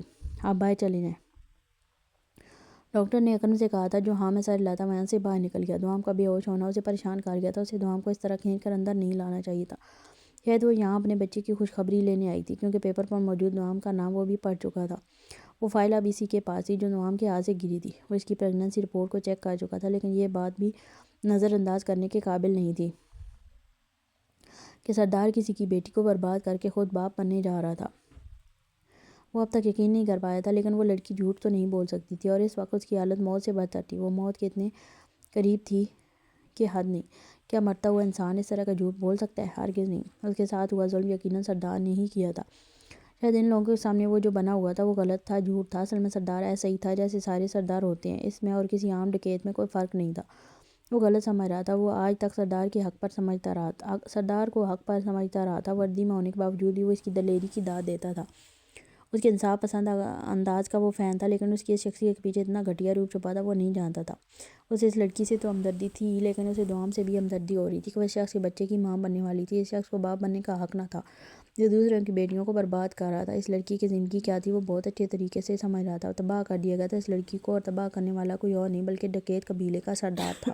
نوام کی حالت بہت خراب تھی، ڈاکٹر مسلسل اس کو ہوش میں لانے کی کوشش کر رہے تھے۔ اس کی پریگننسی بالکل سٹارٹ پر تھی، وہ اسے کسی طرح کوئی سخت دوائی نہیں دے سکتے تھے جس کی وجہ سے اس کی پریشانی بڑھ رہی تھی۔ جبکہ باہر سردار کی حالت خراب ہو رہی تھی، وہ ایک لمحے کے لیے اسے اکیلا چھوڑنے کو تیار نہ تھا۔ جبکہ سننے میں آیا تھا کہ وہ دوسری طرف موجود وہ لڑکی دم توڑ چکی تھی، اس کا نروس بریک ڈاؤن ہوا تھا اور دماغ کی نس پھٹ چکی تھی۔ وہ لڑکی کون تھی، اس کا کیا مسئلہ تھا، سردار بالکل کچھ بھی نہیں جانتا تھا اور نہ ہی اسے کوئی ہوش تھا۔ ہاں، لیکن اس کی موت پر اس نے بس ایک نظر اس دروازے کو دیکھا تھا جس میں سے اس کی لاش کو نکالا جا رہا تھا۔ بیلا، بچے کیا ہو گیا، اس طرح سے مت رو، میں جانتا ہوں یہ چیزیں سچ میں بہت تکلیف دہ تھی، لیکن شاید اس لڑکی کے نصیب میں اتنی ہی زندگی لکھی تھی۔ ریان اس کے ساتھ باہر آتے ہوئے کہنے لگا، جبکہ بیلا جذباتی نہیں تھی اور نہ ہی وہ اس طرح کے کیسز کو زیادہ سر پر لیتی تھی۔ ہاں، لیکن اس لڑکی کا اس طرح روتے تڑپتے اپنے ہاتھوں میں دم نکلتے دیکھ وہ جذباتی ہو گئی تھی۔ وہ اس کے لیے انصاف چاہتی تھی اور اس کے ساتھ ظلم کی انتہا۔ بھائی، اس کے ساتھ بہت غلط ہوا، بہت غلط۔ آپ پولیس والے ہیں تو ایسے لوگوں کے خلاف ایکشن کیوں نہیں لیتے آپ؟ اس کے ساتھ ظلم کی انتہا ہوئی، اس کے ساتھ زیادتی کی گئی، اس کے سامنے اس کا خاندان مٹا دیا گیا، آپ لوگ کیوں نہیں کوئی ایکشن لے رہے؟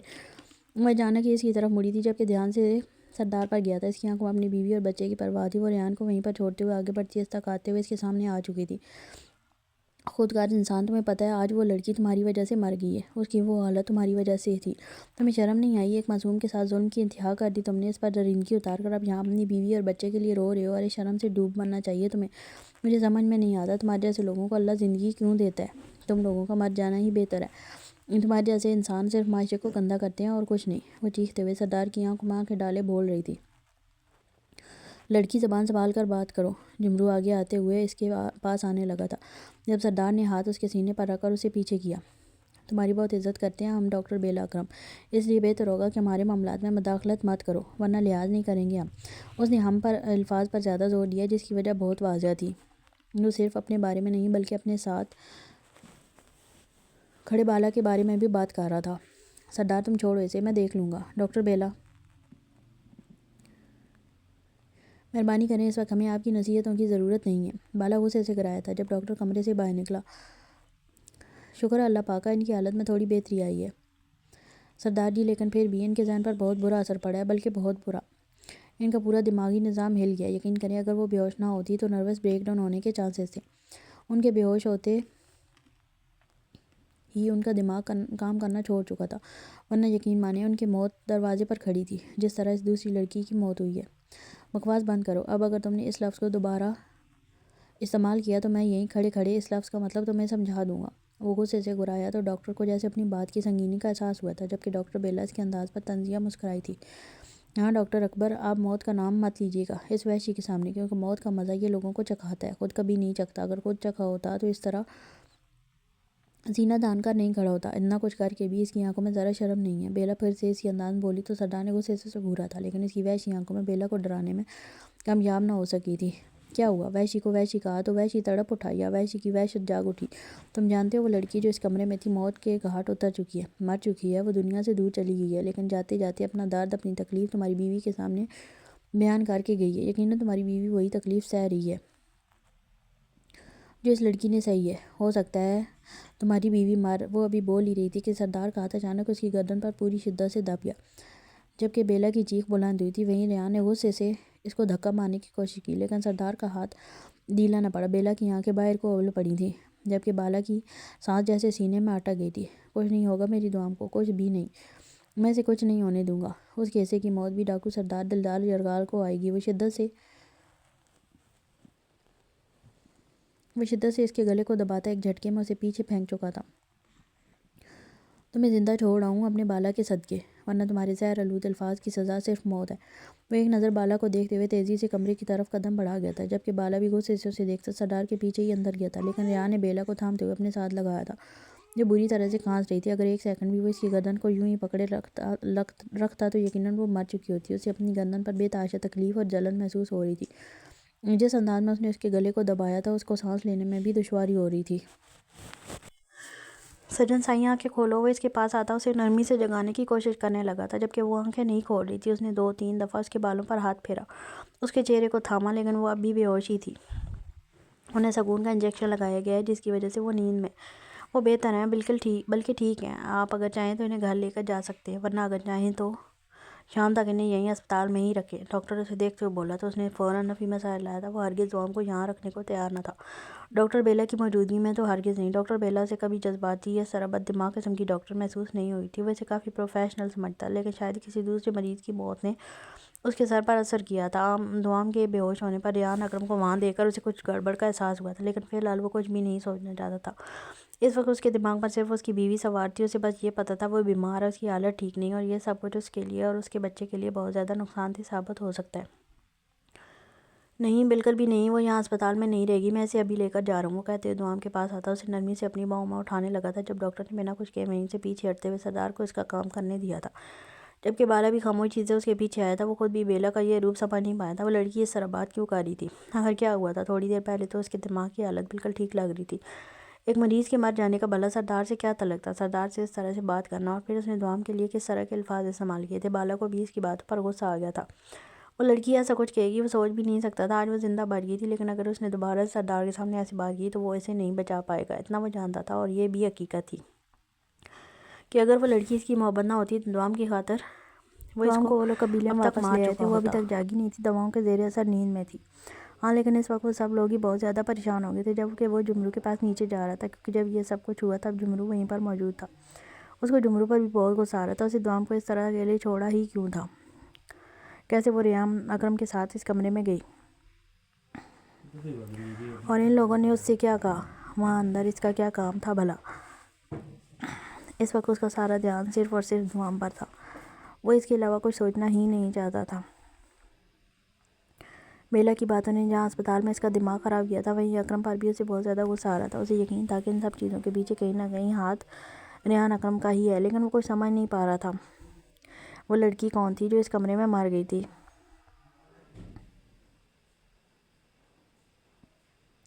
اور اس لڑکی سے بھلا دوام کا کیا تعلق تھا جو دوام اس کمرے میں گئی تھی۔ وہ کچھ سمجھ نہیں پا رہا تھا۔ سوال تو بہت سارے تھے ذہن میں، لیکن فی الحال دوام کی حالت سے بڑھ کر کچھ بھی نہیں تھا۔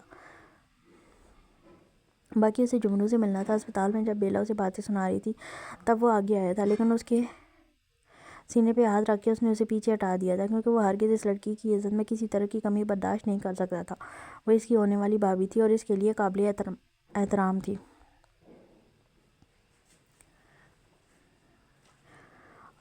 لیکن اس کے باوجود بھی اسے جمرو پر بہت زیادہ غصہ تھا، اور وہ جمرو کو آسانی سے بخشنے والا نہیں تھا۔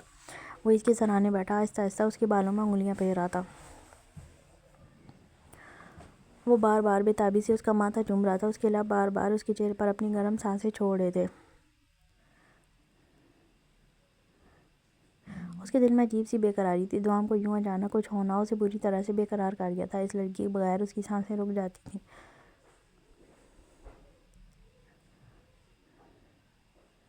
ابھی تو وہ جانتا تک نہیں تھا کہ آخر ہوا کیا ہے۔ اس کی برداشت سے باہر ہوتا جا رہا تھا یہ سب کچھ۔ وہ اپنی جگہ سے اٹھتے ہوئے دوام پر کمبل برابر کرتا کمرے کی لائٹ آف کرتے ہوئے باہر نکل آیا تھا۔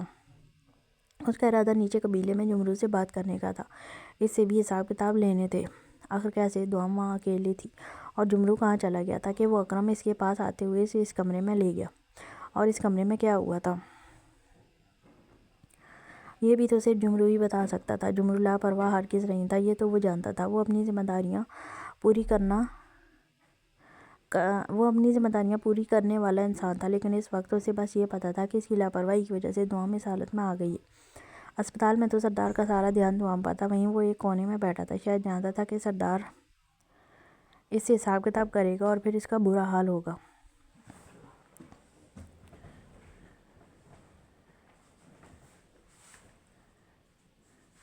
وہ نیچے آیا تو جمرو پریشان سا بالا کے قریب بیٹھا تھا۔ اسے آتے دیکھ کر فوراً ہی اٹھ کر وہاں سے بھاگنے لگا تو بالا نے اسے پکڑ لیا۔ بالا، مجھے جانے دو، سردار مجھے جان سے مار ڈالے گا، میں یہاں نہیں رکوں گا، وہ بالا کے پیچھے چھپتے ہوئے بولا تھا، جبکہ سردار تیزی سے اس کے پاس آتا اسے ایک بازو سے جھٹکے میں پکڑ کر اپنے سامنے کر چکا تھا۔ تمہیں میں نے دوام کے ساتھ کیوں چھوڑا تھا؟ تاکہ تم اسے اکیلے چھوڑ کر اپنی آوارہ گردیوں پر نکل جاؤ۔ وہ غصے سے دہاڑا تو سارے ہی ڈاکو اس کے آگے پیچھے جمع ہونے لگے تھے۔ سردار میرا یقین کرو، میں دوام کے لیے پانی لینے کے لیے گیا تھا۔ اس نے مجھ سے کہا تھا کہ اسے پانی پینا ہے۔ میں اس کے لیے پانی لینے گیا تھا، لیکن جب میں پانی لے کر واپس آنے لگا تو وہ اکرم اسے زبردستی بازو سے پکڑ کر اس کمرے میں لے کر جا رہا تھا۔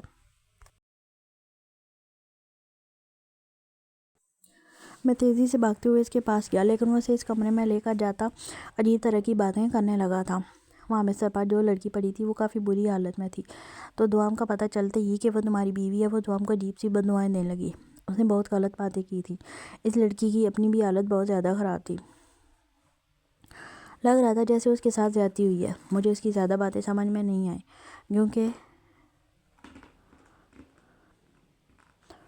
کیونکہ وہ بری طرح سے رو رہی تھی، لیکن دوام نے یقیناً اس کی ساری باتیں سمجھی اور تبھی وہ بے ہوش ہو کر گر پڑی۔ میں دوام کو وہاں سے نکالنا چاہتا تھا، لیکن وہ رہا نہ کر میرے راستے میں آ گیا تھا۔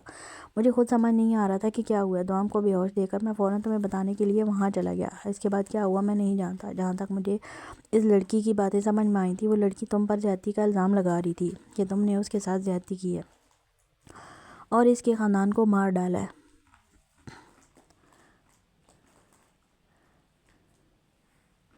وہ کہتے کہتے نظریں جھکا گیا تھا، جبکہ سردار اس کی باتیں سن کر خود پریشان ہو گیا تھا۔ یہ کون سا واقعہ تھا؟ انہیں سمجھ نہیں آ رہا تھا۔ بالا کے دماغ میں جیسے کوئی دھماکہ سا ہوا تھا۔ سردار، مجھے لگ رہا ہے یہ اسی رات کا واقعہ ہے جب ہم ڈکیتی کے لیے نکلے ہوئے تھے۔ سب لوگ وہاں شادی پر گئے ہوئے تھے۔ اس کے بعد وہاں کچھ لوگوں نے اس سیٹھ کو مار ڈالا، اس کی بیٹی کو مار ڈالا، یہاں تک کہ دولہے اور اس کے ماں باپ کو بھی مار ڈالا تھا۔ صرف دلہن بچی تھی جو کہ اسپتال میں داخل تھی۔ سننے میں تو آیا تھا کہ دلہن کے ساتھ زیادتی وغیرہ بھی کی گئی تھی۔ وہ اسے دیکھتے ہوئے بتانے لگا تھا، جبکہ سردار کو خود بخود ہی سب کچھ یاد آنے لگا تھا۔ یہ یقیناً اسی شادی کا ذکر ہو رہا تھا جہاں وہ گئے تھے، یہ جاننے کے لیے کہ وہاں کیا ہوا ہے، لیکن وہاں پولیس کو دیکھ کر وہ لوگ لوٹ آئے تھے۔ سردار، مجھے لگ رہا ہے یہ سارا معاملہ اسی واقعے کے ساتھ جڑا ہوا ہے۔ وہ لڑکی بھی مر گئی ہے، ورنہ اسی سے تھوڑی بہت معلومات لے لیتے۔ بالا اسے دیکھتے ہوئے بولا تھا۔ اس پر سردار خود بھی کچھ حد تک الجھ گیا تھا۔ جو بھی ہے، یہ ساری باتیں بعد میں دیکھی جائیں گی۔ فی الحال میں اوپر جا رہا ہوں، دوام اکیلی ہے، ہو سکتا ہے وہ جاگ جائے۔ اگر وہاں اتنا کچھ ہوا ہے تو یقیناً اس کی حالت ٹھیک نہیں ہوگی۔ مجھے اسے اکیلے نہیں چھوڑنا چاہیے۔ وہ ان لوگوں کو کہتے ہوئے واپس اوپر کی طرف جانے لگا تھا جب بالا نے صرف ہاں میں سر ہلاتے ہوئے وہاں سے کچھ لوگوں کو گاؤں کی طرف بھیجا تھا، کیونکہ وہ مزید اس معاملے کے بارے میں سب کچھ جاننا چاہتا تھا، جبکہ جھمرو بھی ان لوگوں کے ساتھ ہی چلا گیا تھا۔ اسے بھی پتہ کرنا تھا کہ آخر یہ سارا معاملہ کیا تھا، لیکن اس چیز کا الزام سردار یا پھر ڈکیت قبیلے پر کیوں آ رہا تھا؟ کیا ان کے پیچھے کسی ڈاکو کا ہاتھ تھا؟ اس کے گاؤں میں کوئی اور ڈاکو ہاتھ ڈالنے کی ہمت نہیں کر سکتا تھا۔ دور دراز کے جتنے بھی ڈاکو تھے وہ سارے ہی سردار مانتے تھے۔ ایسے میں سردار کے ساتھ بغاوت کرنے کی ہمت تو کوئی نہیں کر سکتا تھا۔ تو پھر آخر یہ قدم کس نے اٹھایا تھا؟ آخر کس نے سردار کے ساتھ بغاوت کرنے کی کوشش کی تھی؟ یہ معاملات اب رکنے والے نہیں تھے۔ بالا کا شک پھر سے راگا ڈاکو کی طرف جا رہا تھا۔ کل اس نے پھر سے راگا ڈاکو کی معلومات نکالی، جس میں انہیں پتہ چلا کہ راگا ڈاکو تقریباً 17 دن پہلے جیل توڑ کر بھاگ چکا ہے، اور بھاگ کر اس نے واپس یہیں آنا تھا کیونکہ اس کا ٹھکانہ یہیں تھا۔ اس کا اور کہیں جانے کا کوئی مطلب ہی نہیں بنتا تھا، اور سردار کے قبیلے میں اس کی کوئی اوقات نہیں تھی۔ اس کی زندگی کا ایک ہی مقصد تھا، ڈکیت قبیلے کا سردار پھر سے بننا، جو سردار کے ہوتے ہوئے ممکن نہیں تھا۔ اسی لیے تو وہ دوبارہ سے سازش نہیں کر رہا تھا سردار کے خلاف۔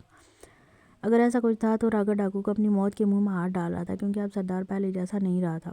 بیلا، ہوا کیا ہے میری بچی؟ تم اتنی زیادہ پریشان کیوں ہو؟ وہ جب سے گھر آئی تھی بہت زیادہ پریشان تھی۔ اس کی گردن پر انگلیوں کے نشان امی دیکھ چکی تھیں، اس لیے تو ان کی پریشانی مزید بڑھ گئی تھی۔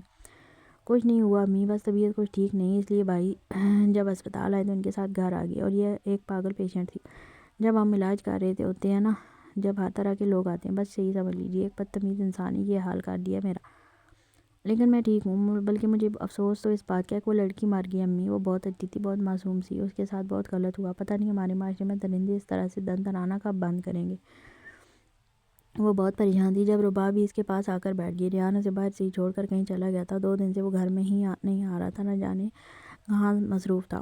لیکن بیلا بھی پچھلے کچھ دنوں سے بہت زیادہ مصروف ہو گئی تھی، بلکہ یہ جب سے اس کی دوسری اسپتال میں شفٹنگ ہوئی تھی وہ تب سے ہی بہت مصروف ہو گئی تھی۔ ایک تو یہ اسپتال تھوڑا فاصلے پر تھا، اور یہاں پر اس کی ڈیوٹی آورز بھی بہت زیادہ تھے۔ جس کی وجہ سے امی تو اسے بہت کوستی تھی کیونکہ وہ اپنے کھانے پینے کا بالکل خیال نہیں رکھتی تھی۔ ایسے میں کام کا اتنا بوجھ کہ اس کو مزید پریشان کر دیتا تھا۔ تو امی کی پریشانی اپنی جگہ پر جاتی ہے۔ ایک تو ان کا بیٹا جو کسی کیس میں گھستا تو پھر ایسا گھستا کہ اسے گھر بار کا ہوش ہی نہیں رہتا تھا، اور ایک ان کی بیٹی جس کے سر پر ایک بہت بڑی ڈاکٹر بننے کا جنون ایسا سوار تھا کہ اس کے آگے کچھ نظر ہی نہیں آتا تھا۔ انہیں تو رباب کی فکر کھائی جا رہی تھی۔ ابھی اس کی شادی ہوئے چند دن نہیں ہوئے تھے جبکہ ریان کی طرف سے انہیں مسلسل مایوسی ہو رہی تھی۔ وہ تو چاہتی تھی کہ وہ رباب کو کہیں گھومنے پھرنے کے لیے لے کر جائے، لیکن وہ تو ان کاموں کو چھوڑ ہی نہیں رہا تھا۔ اتنا ہی نہیں، الٹا اس کا اپنا ایکسیڈنٹ ہوا تو اس کی وجہ سے مشکل سے 2 دن گھر پر ٹکا تھا۔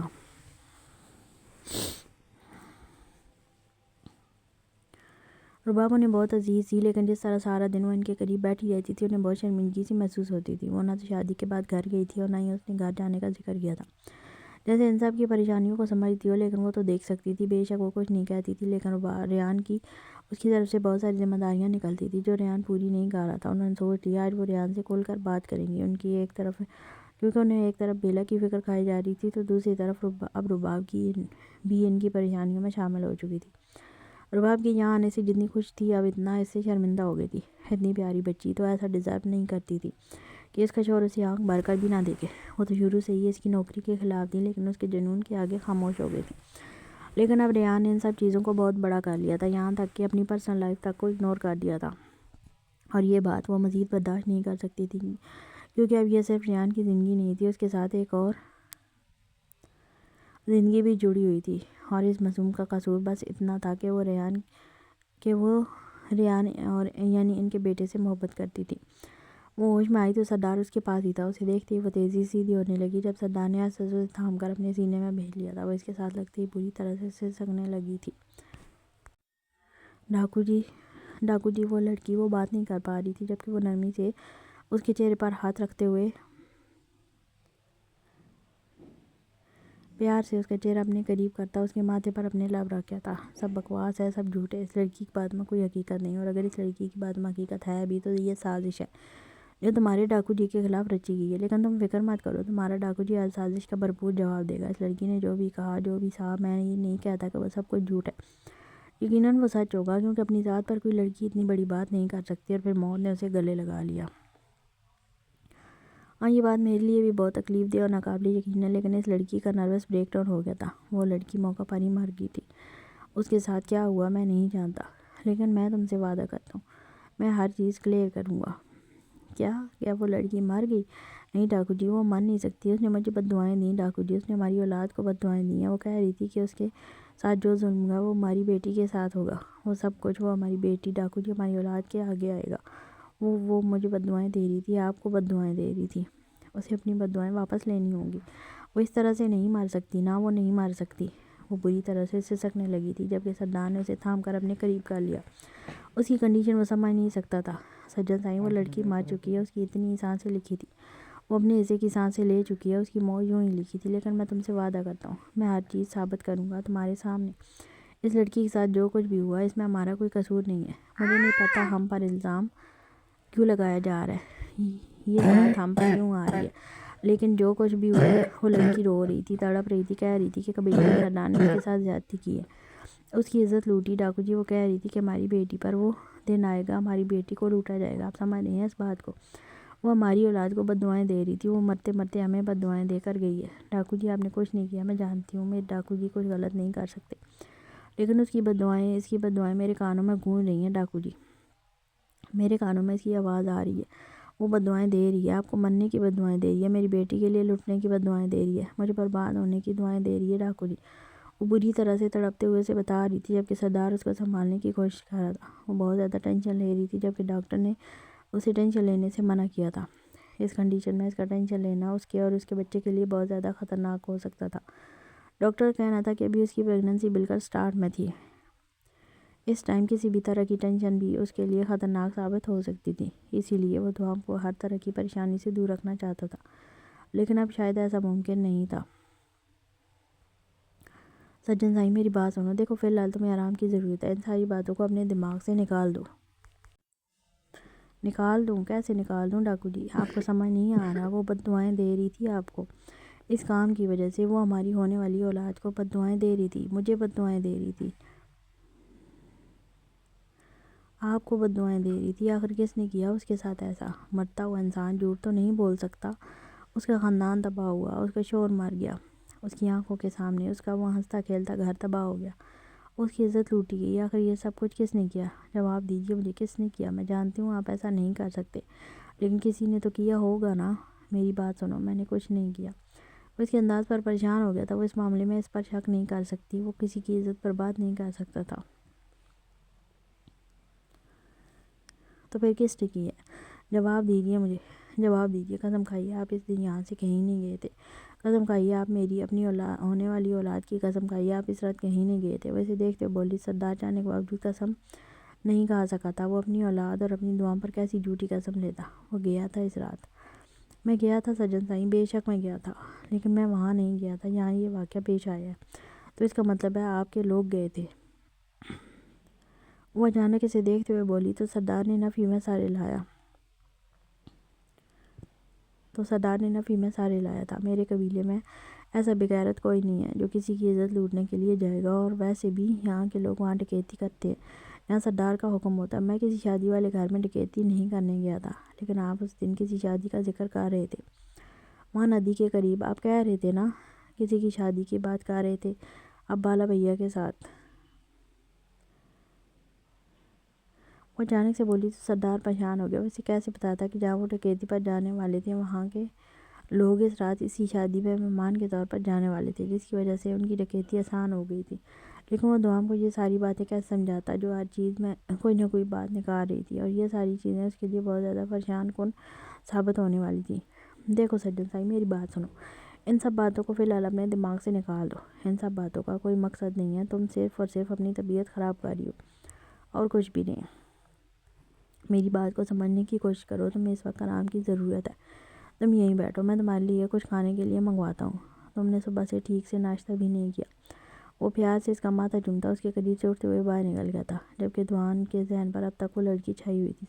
اس کی باتیں وہ دماغ سے نکال نہیں پا رہی تھی۔ اسے اپنے شوہر پر پورا بھروسہ تھا۔ وہ جانتی تھی وہ یہ غلط کام نہیں کر سکتا۔ وہ یقین سے کہہ سکتی تھی کہ اس کا شوہر ایسا انسان نہیں ہے کہ وہ کسی معصوم لڑکی کی عزت تباہ کر کے اس کی زندگی خراب کر دے۔ لیکن کسی نے تو کیا تھا یہ سب کچھ، کوئی تو گنہگار تھا اس لڑکی کا، اور ممکن ہے سردار اس کے اس کام کی وجہ سے ہی یہ سب کچھ ہوا ہو سکتا ہے قبیلے کے اندر ہی کوئی ایسا انسان موجود ہو جس نے یہ سب کچھ کیا ہو۔ وہ بری طرح سوچوں میں غرق تھی جب بیڈ پر پڑا سردار کا فون اس کے سامنے روشن ہو گیا۔ اس نے فوراً فون اٹھایا تھا جہاں پر سامنے انسپکٹر اکرم کا نام لکھا جگمگا رہا تھا۔ پتہ لگاؤ یہ سب کچھ کس نے کیا ہے، کون ہے اس لڑکی گنہگار جس نے میری بیوی کو اس حالت میں پہنچا دیا ہے۔ میں برداشت نہیں کر سکتا بالا، میں برداشت نہیں کر سکتا اپنی بیوی کی آنکھوں میں اس کا تکلیف، میں برداشت نہیں کر سکتا۔ میری سجن سائی رو رہی ہے، ایک لڑکی کی بددعاؤں سے ڈر کر رو رہی ہے۔ وہ ان بددعاؤں کو خود پر لے چکی ہے۔ اس کی حالت ٹھیک نہیں ہے بالا، اس کی حالت ٹھیک نہیں ہے۔ میں برداشت نہیں کر پاؤں گا، اگر اسے کچھ ہوا تو میں سب کچھ ختم کر دوں گا۔ وہ نیچے آتے ہوئے عجیب سے انداز میں بول رہا تھا۔ وہ کافی زیادہ پریشان تھا اور اس کی پریشانی بالا سمجھ سکتا تھا۔ میں نے پتہ کروایا ہے سردار، ہمارے قبیلے کے قریب سے ہی کل رات کچھ گھوڑے ہمارے جانے کے بعد گزرے۔ ہمارے جانے کے بعد یہاں قبیلے میں زیادہ لوگ تو نہیں تھے، اور نہ ہی ایسے لوگ تھے جو تم سے بغاوت کر سکیں۔ ہو سکتا ہے پچھلے پہاڑوں میں موجود غاروں سے کوئی نکلا ہو۔ ان پہاڑوں کے راز تو صرف ایک ہی انسان جانتا ہے۔ وہ اسے دیکھتے ہوئے بولا تو بالا کو مزید کچھ بولنے کی ضرورت نہ پڑی تھی۔ راگا ڈاکو، سردار نے کہتے ہوئے اسے دیکھا تو اس نے صرف ہاں میں سارے لایا تھا۔ مجھے یقین ہے اسی نے کیا ہے، مطلب وہ میرے کام میں دخل اندازی کر رہا ہے، مجھے دنیا کے سامنے اس طرح پیش کر رہا ہے، میرے نام کا غلط استعمال کر رہا ہے۔ وہ جیسے اس کے ذہن تک پہنچ چکا تھا۔ وہ سمجھ گیا تھا کہ راگا ڈاکو اسے کس طرح سے ہرانے کی کوشش کر رہا ہے۔ سردار، اس کا مقصد صرف اور صرف تمہاری کرسی حاصل کرنا ہے اور کچھ نہیں۔ وہ دوبارہ سے ڈکیت قبیلے پر راج کرنا چاہتا ہے۔ وہ اپنی جہالت کو پھر سے پورے قبیلے میں پھیلانا چاہتا ہے، اس گاؤں کے ہر گھر کو خوف میں مبتلا کرنا چاہتا ہے۔ اس کے لیے کسی کی بہن بیٹی کی عزت کوئی اہمیت نہیں رکھتی، اس کے لیے اس کی حوث سب سے زیادہ اہم ہے۔ اس کے لیے کسی بے بس کی تکلیف، کسی غریب کا دکھ کوئی اہمیت نہیں رکھتا۔ اسے صرف اور صرف اپنی عیاشی سے مطلب ہے، اس لیے اس کے لیے صرف اس کی ذات اہمیت رکھتی ہے۔ جیل توڑ کر بھاگا ہے وہ تقریباً کچھ دن پہلے۔ میں نے اس کے بارے میں ساری انفارمیشن لی ہے، لیکن وہ اس وقت کہاں ہے یہ جاننا آسان نہیں۔ پتہ لگاؤ کہ وہ کہاں ہے، سب کے سب دفع ہو جاؤ یہاں سے، جب تک راگا ڈاکو کے بارے میں پتہ نہ چل جائے تب تک قبیلے میں قدم مت رکھنا، اس نے وہاں موجود سارے ڈاکوؤں سے چلاتے ہوئے کہا تھا۔ اس کے ذہن پر اس وقت دوام کی حالت سوار تھی، وہ جس طرح اس لڑکی کی بددعائیں سے ڈری ہوئی تھی، اسے ڈر تھا وہ اپنا کوئی نقصان نہ کر بیٹھے، جبکہ اس کے حکم پر اس کے سارے ڈاکو فوراً ہی اپنے گھوڑے لے کر قبیلے سے نکل چکے تھے، جبکہ سردار نے اپنی جیب سے موبائل ٹٹولتے ہوئے جھمرو کو کال کرنا چاہی تھی جو گاؤں کی طرف گیا ہوا تھا، لیکن اسے احساس ہوا کہ فون شاید وہ اوپر وہیں اپنے بیڈ پر رکھ آیا تھا۔ میرو دوام کے لیے کھانا لگاؤ، میں اوپر جاؤں گا، اس نے میرو سے کہا تھا جو فوراً ہی اس کے حکم کو بجا لانے لگا۔ وہ واپس کمرے میں آیا تو دوام فون کان سے لگایا، اس کے فون پر شاید کسی کی کال سن رہی تھی، اس کے آتے اس نے فون اپنے کان سے الگ کر کے پیچھے ہٹا دیا، جبکہ وہ اس کے پاس آتا اس کے ہاتھ سے فون لیتا ریحان اکرم کی کال دیکھ چکا تھا۔ ریحان اکرم کا نمبر ایک عرصے سے اس کے موبائل میں سیو تھا، اسے کبھی کال کرنے کی ضرورت نہیں پڑی تھی۔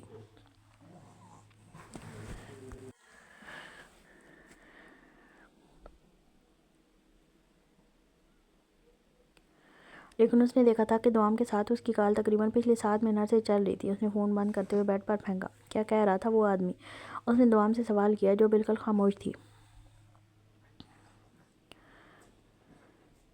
وہ کہہ رہے ہیں کہ وہ ہر بات ماننے کو تیار ہیں لیکن اس بات کو نہیں مان سکتے کہ آپ نے کسی لڑکی کے ساتھ زیادتی کی ہے، وہ اسے دیکھتے ہوئے بولی۔ تو سردار نے کچھ سمجھنے والے انداز میں ہاں میں سر ہلایا تھا۔ تو پھر وہ سینے پہ ہاتھ باندھے اس کا چہرہ دیکھنے لگا تھا، وہ کچھ الجھی ہوئی لگ رہی تھی، وہ جاننا چاہتا تھا کہ اس کے دماغ میں کیا چل رہا ہے۔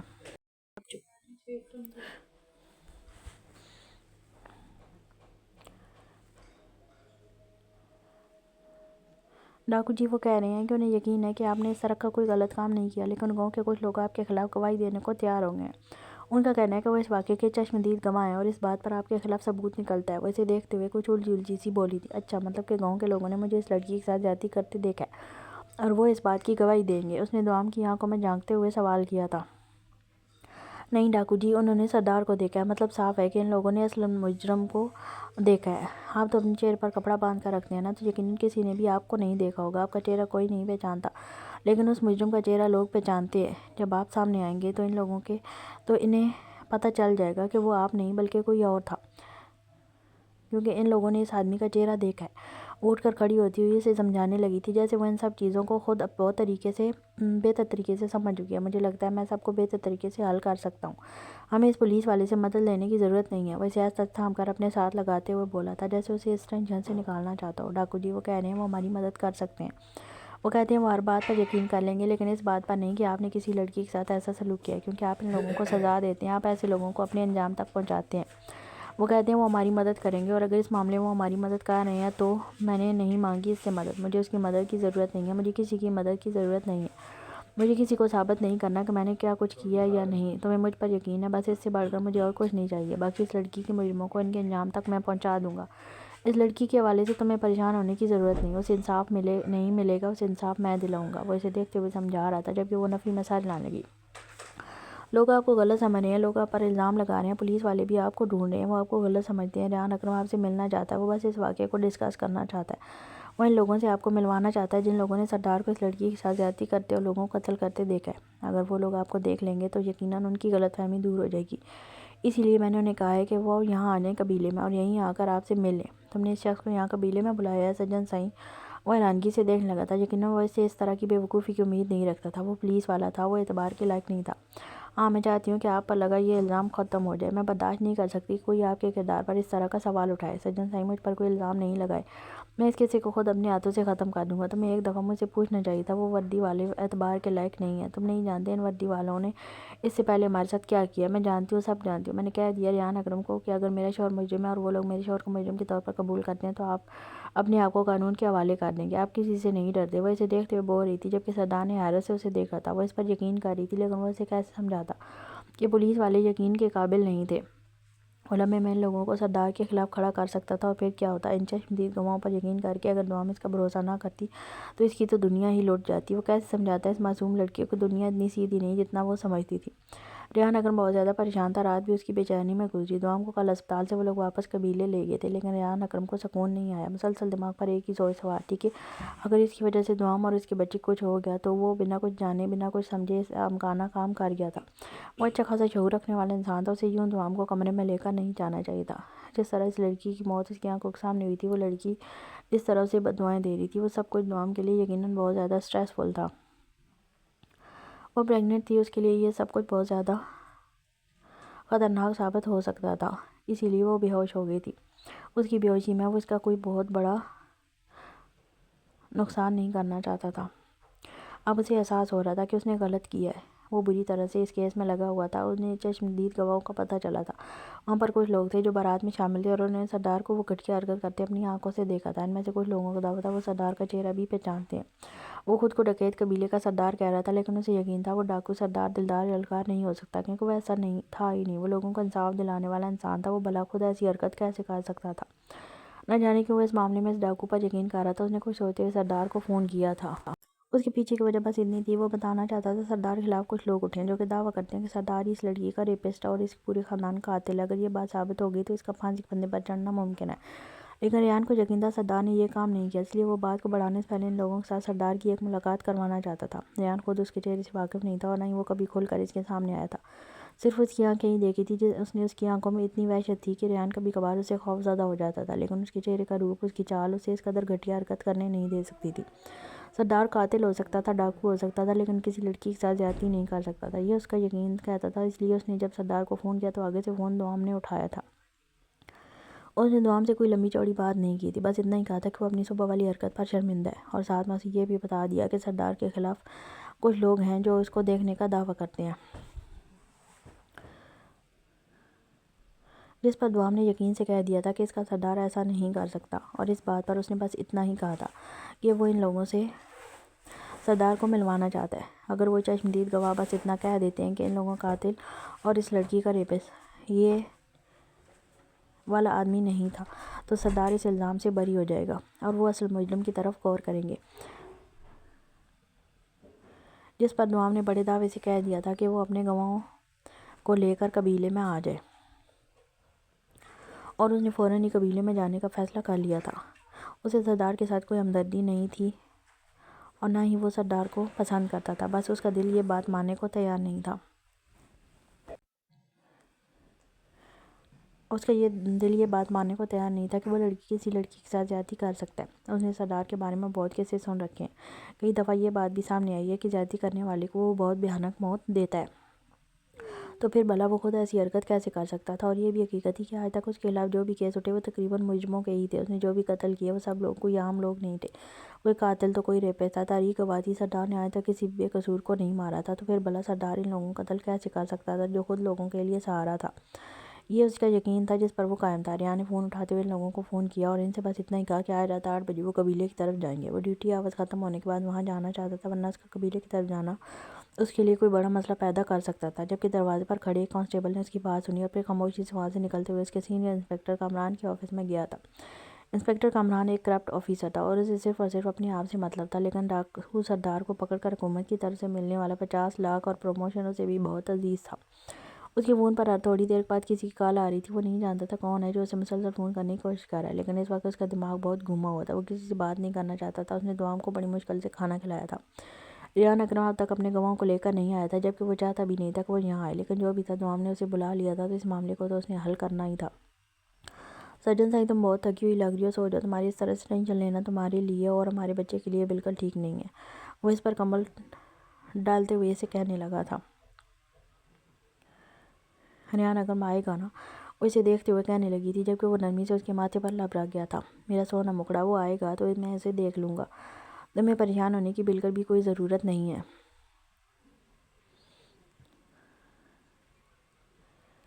ڈاکو جی، میں چاہتی ہوں کہ جب وہ آئے تو میں آپ کے ساتھ ہوں، میں آپ کا ساتھ نہیں چھوڑنا چاہتی، وہ اسے دیکھتے ہوئے بولی۔ تو سردار مسکرا دیا تھا۔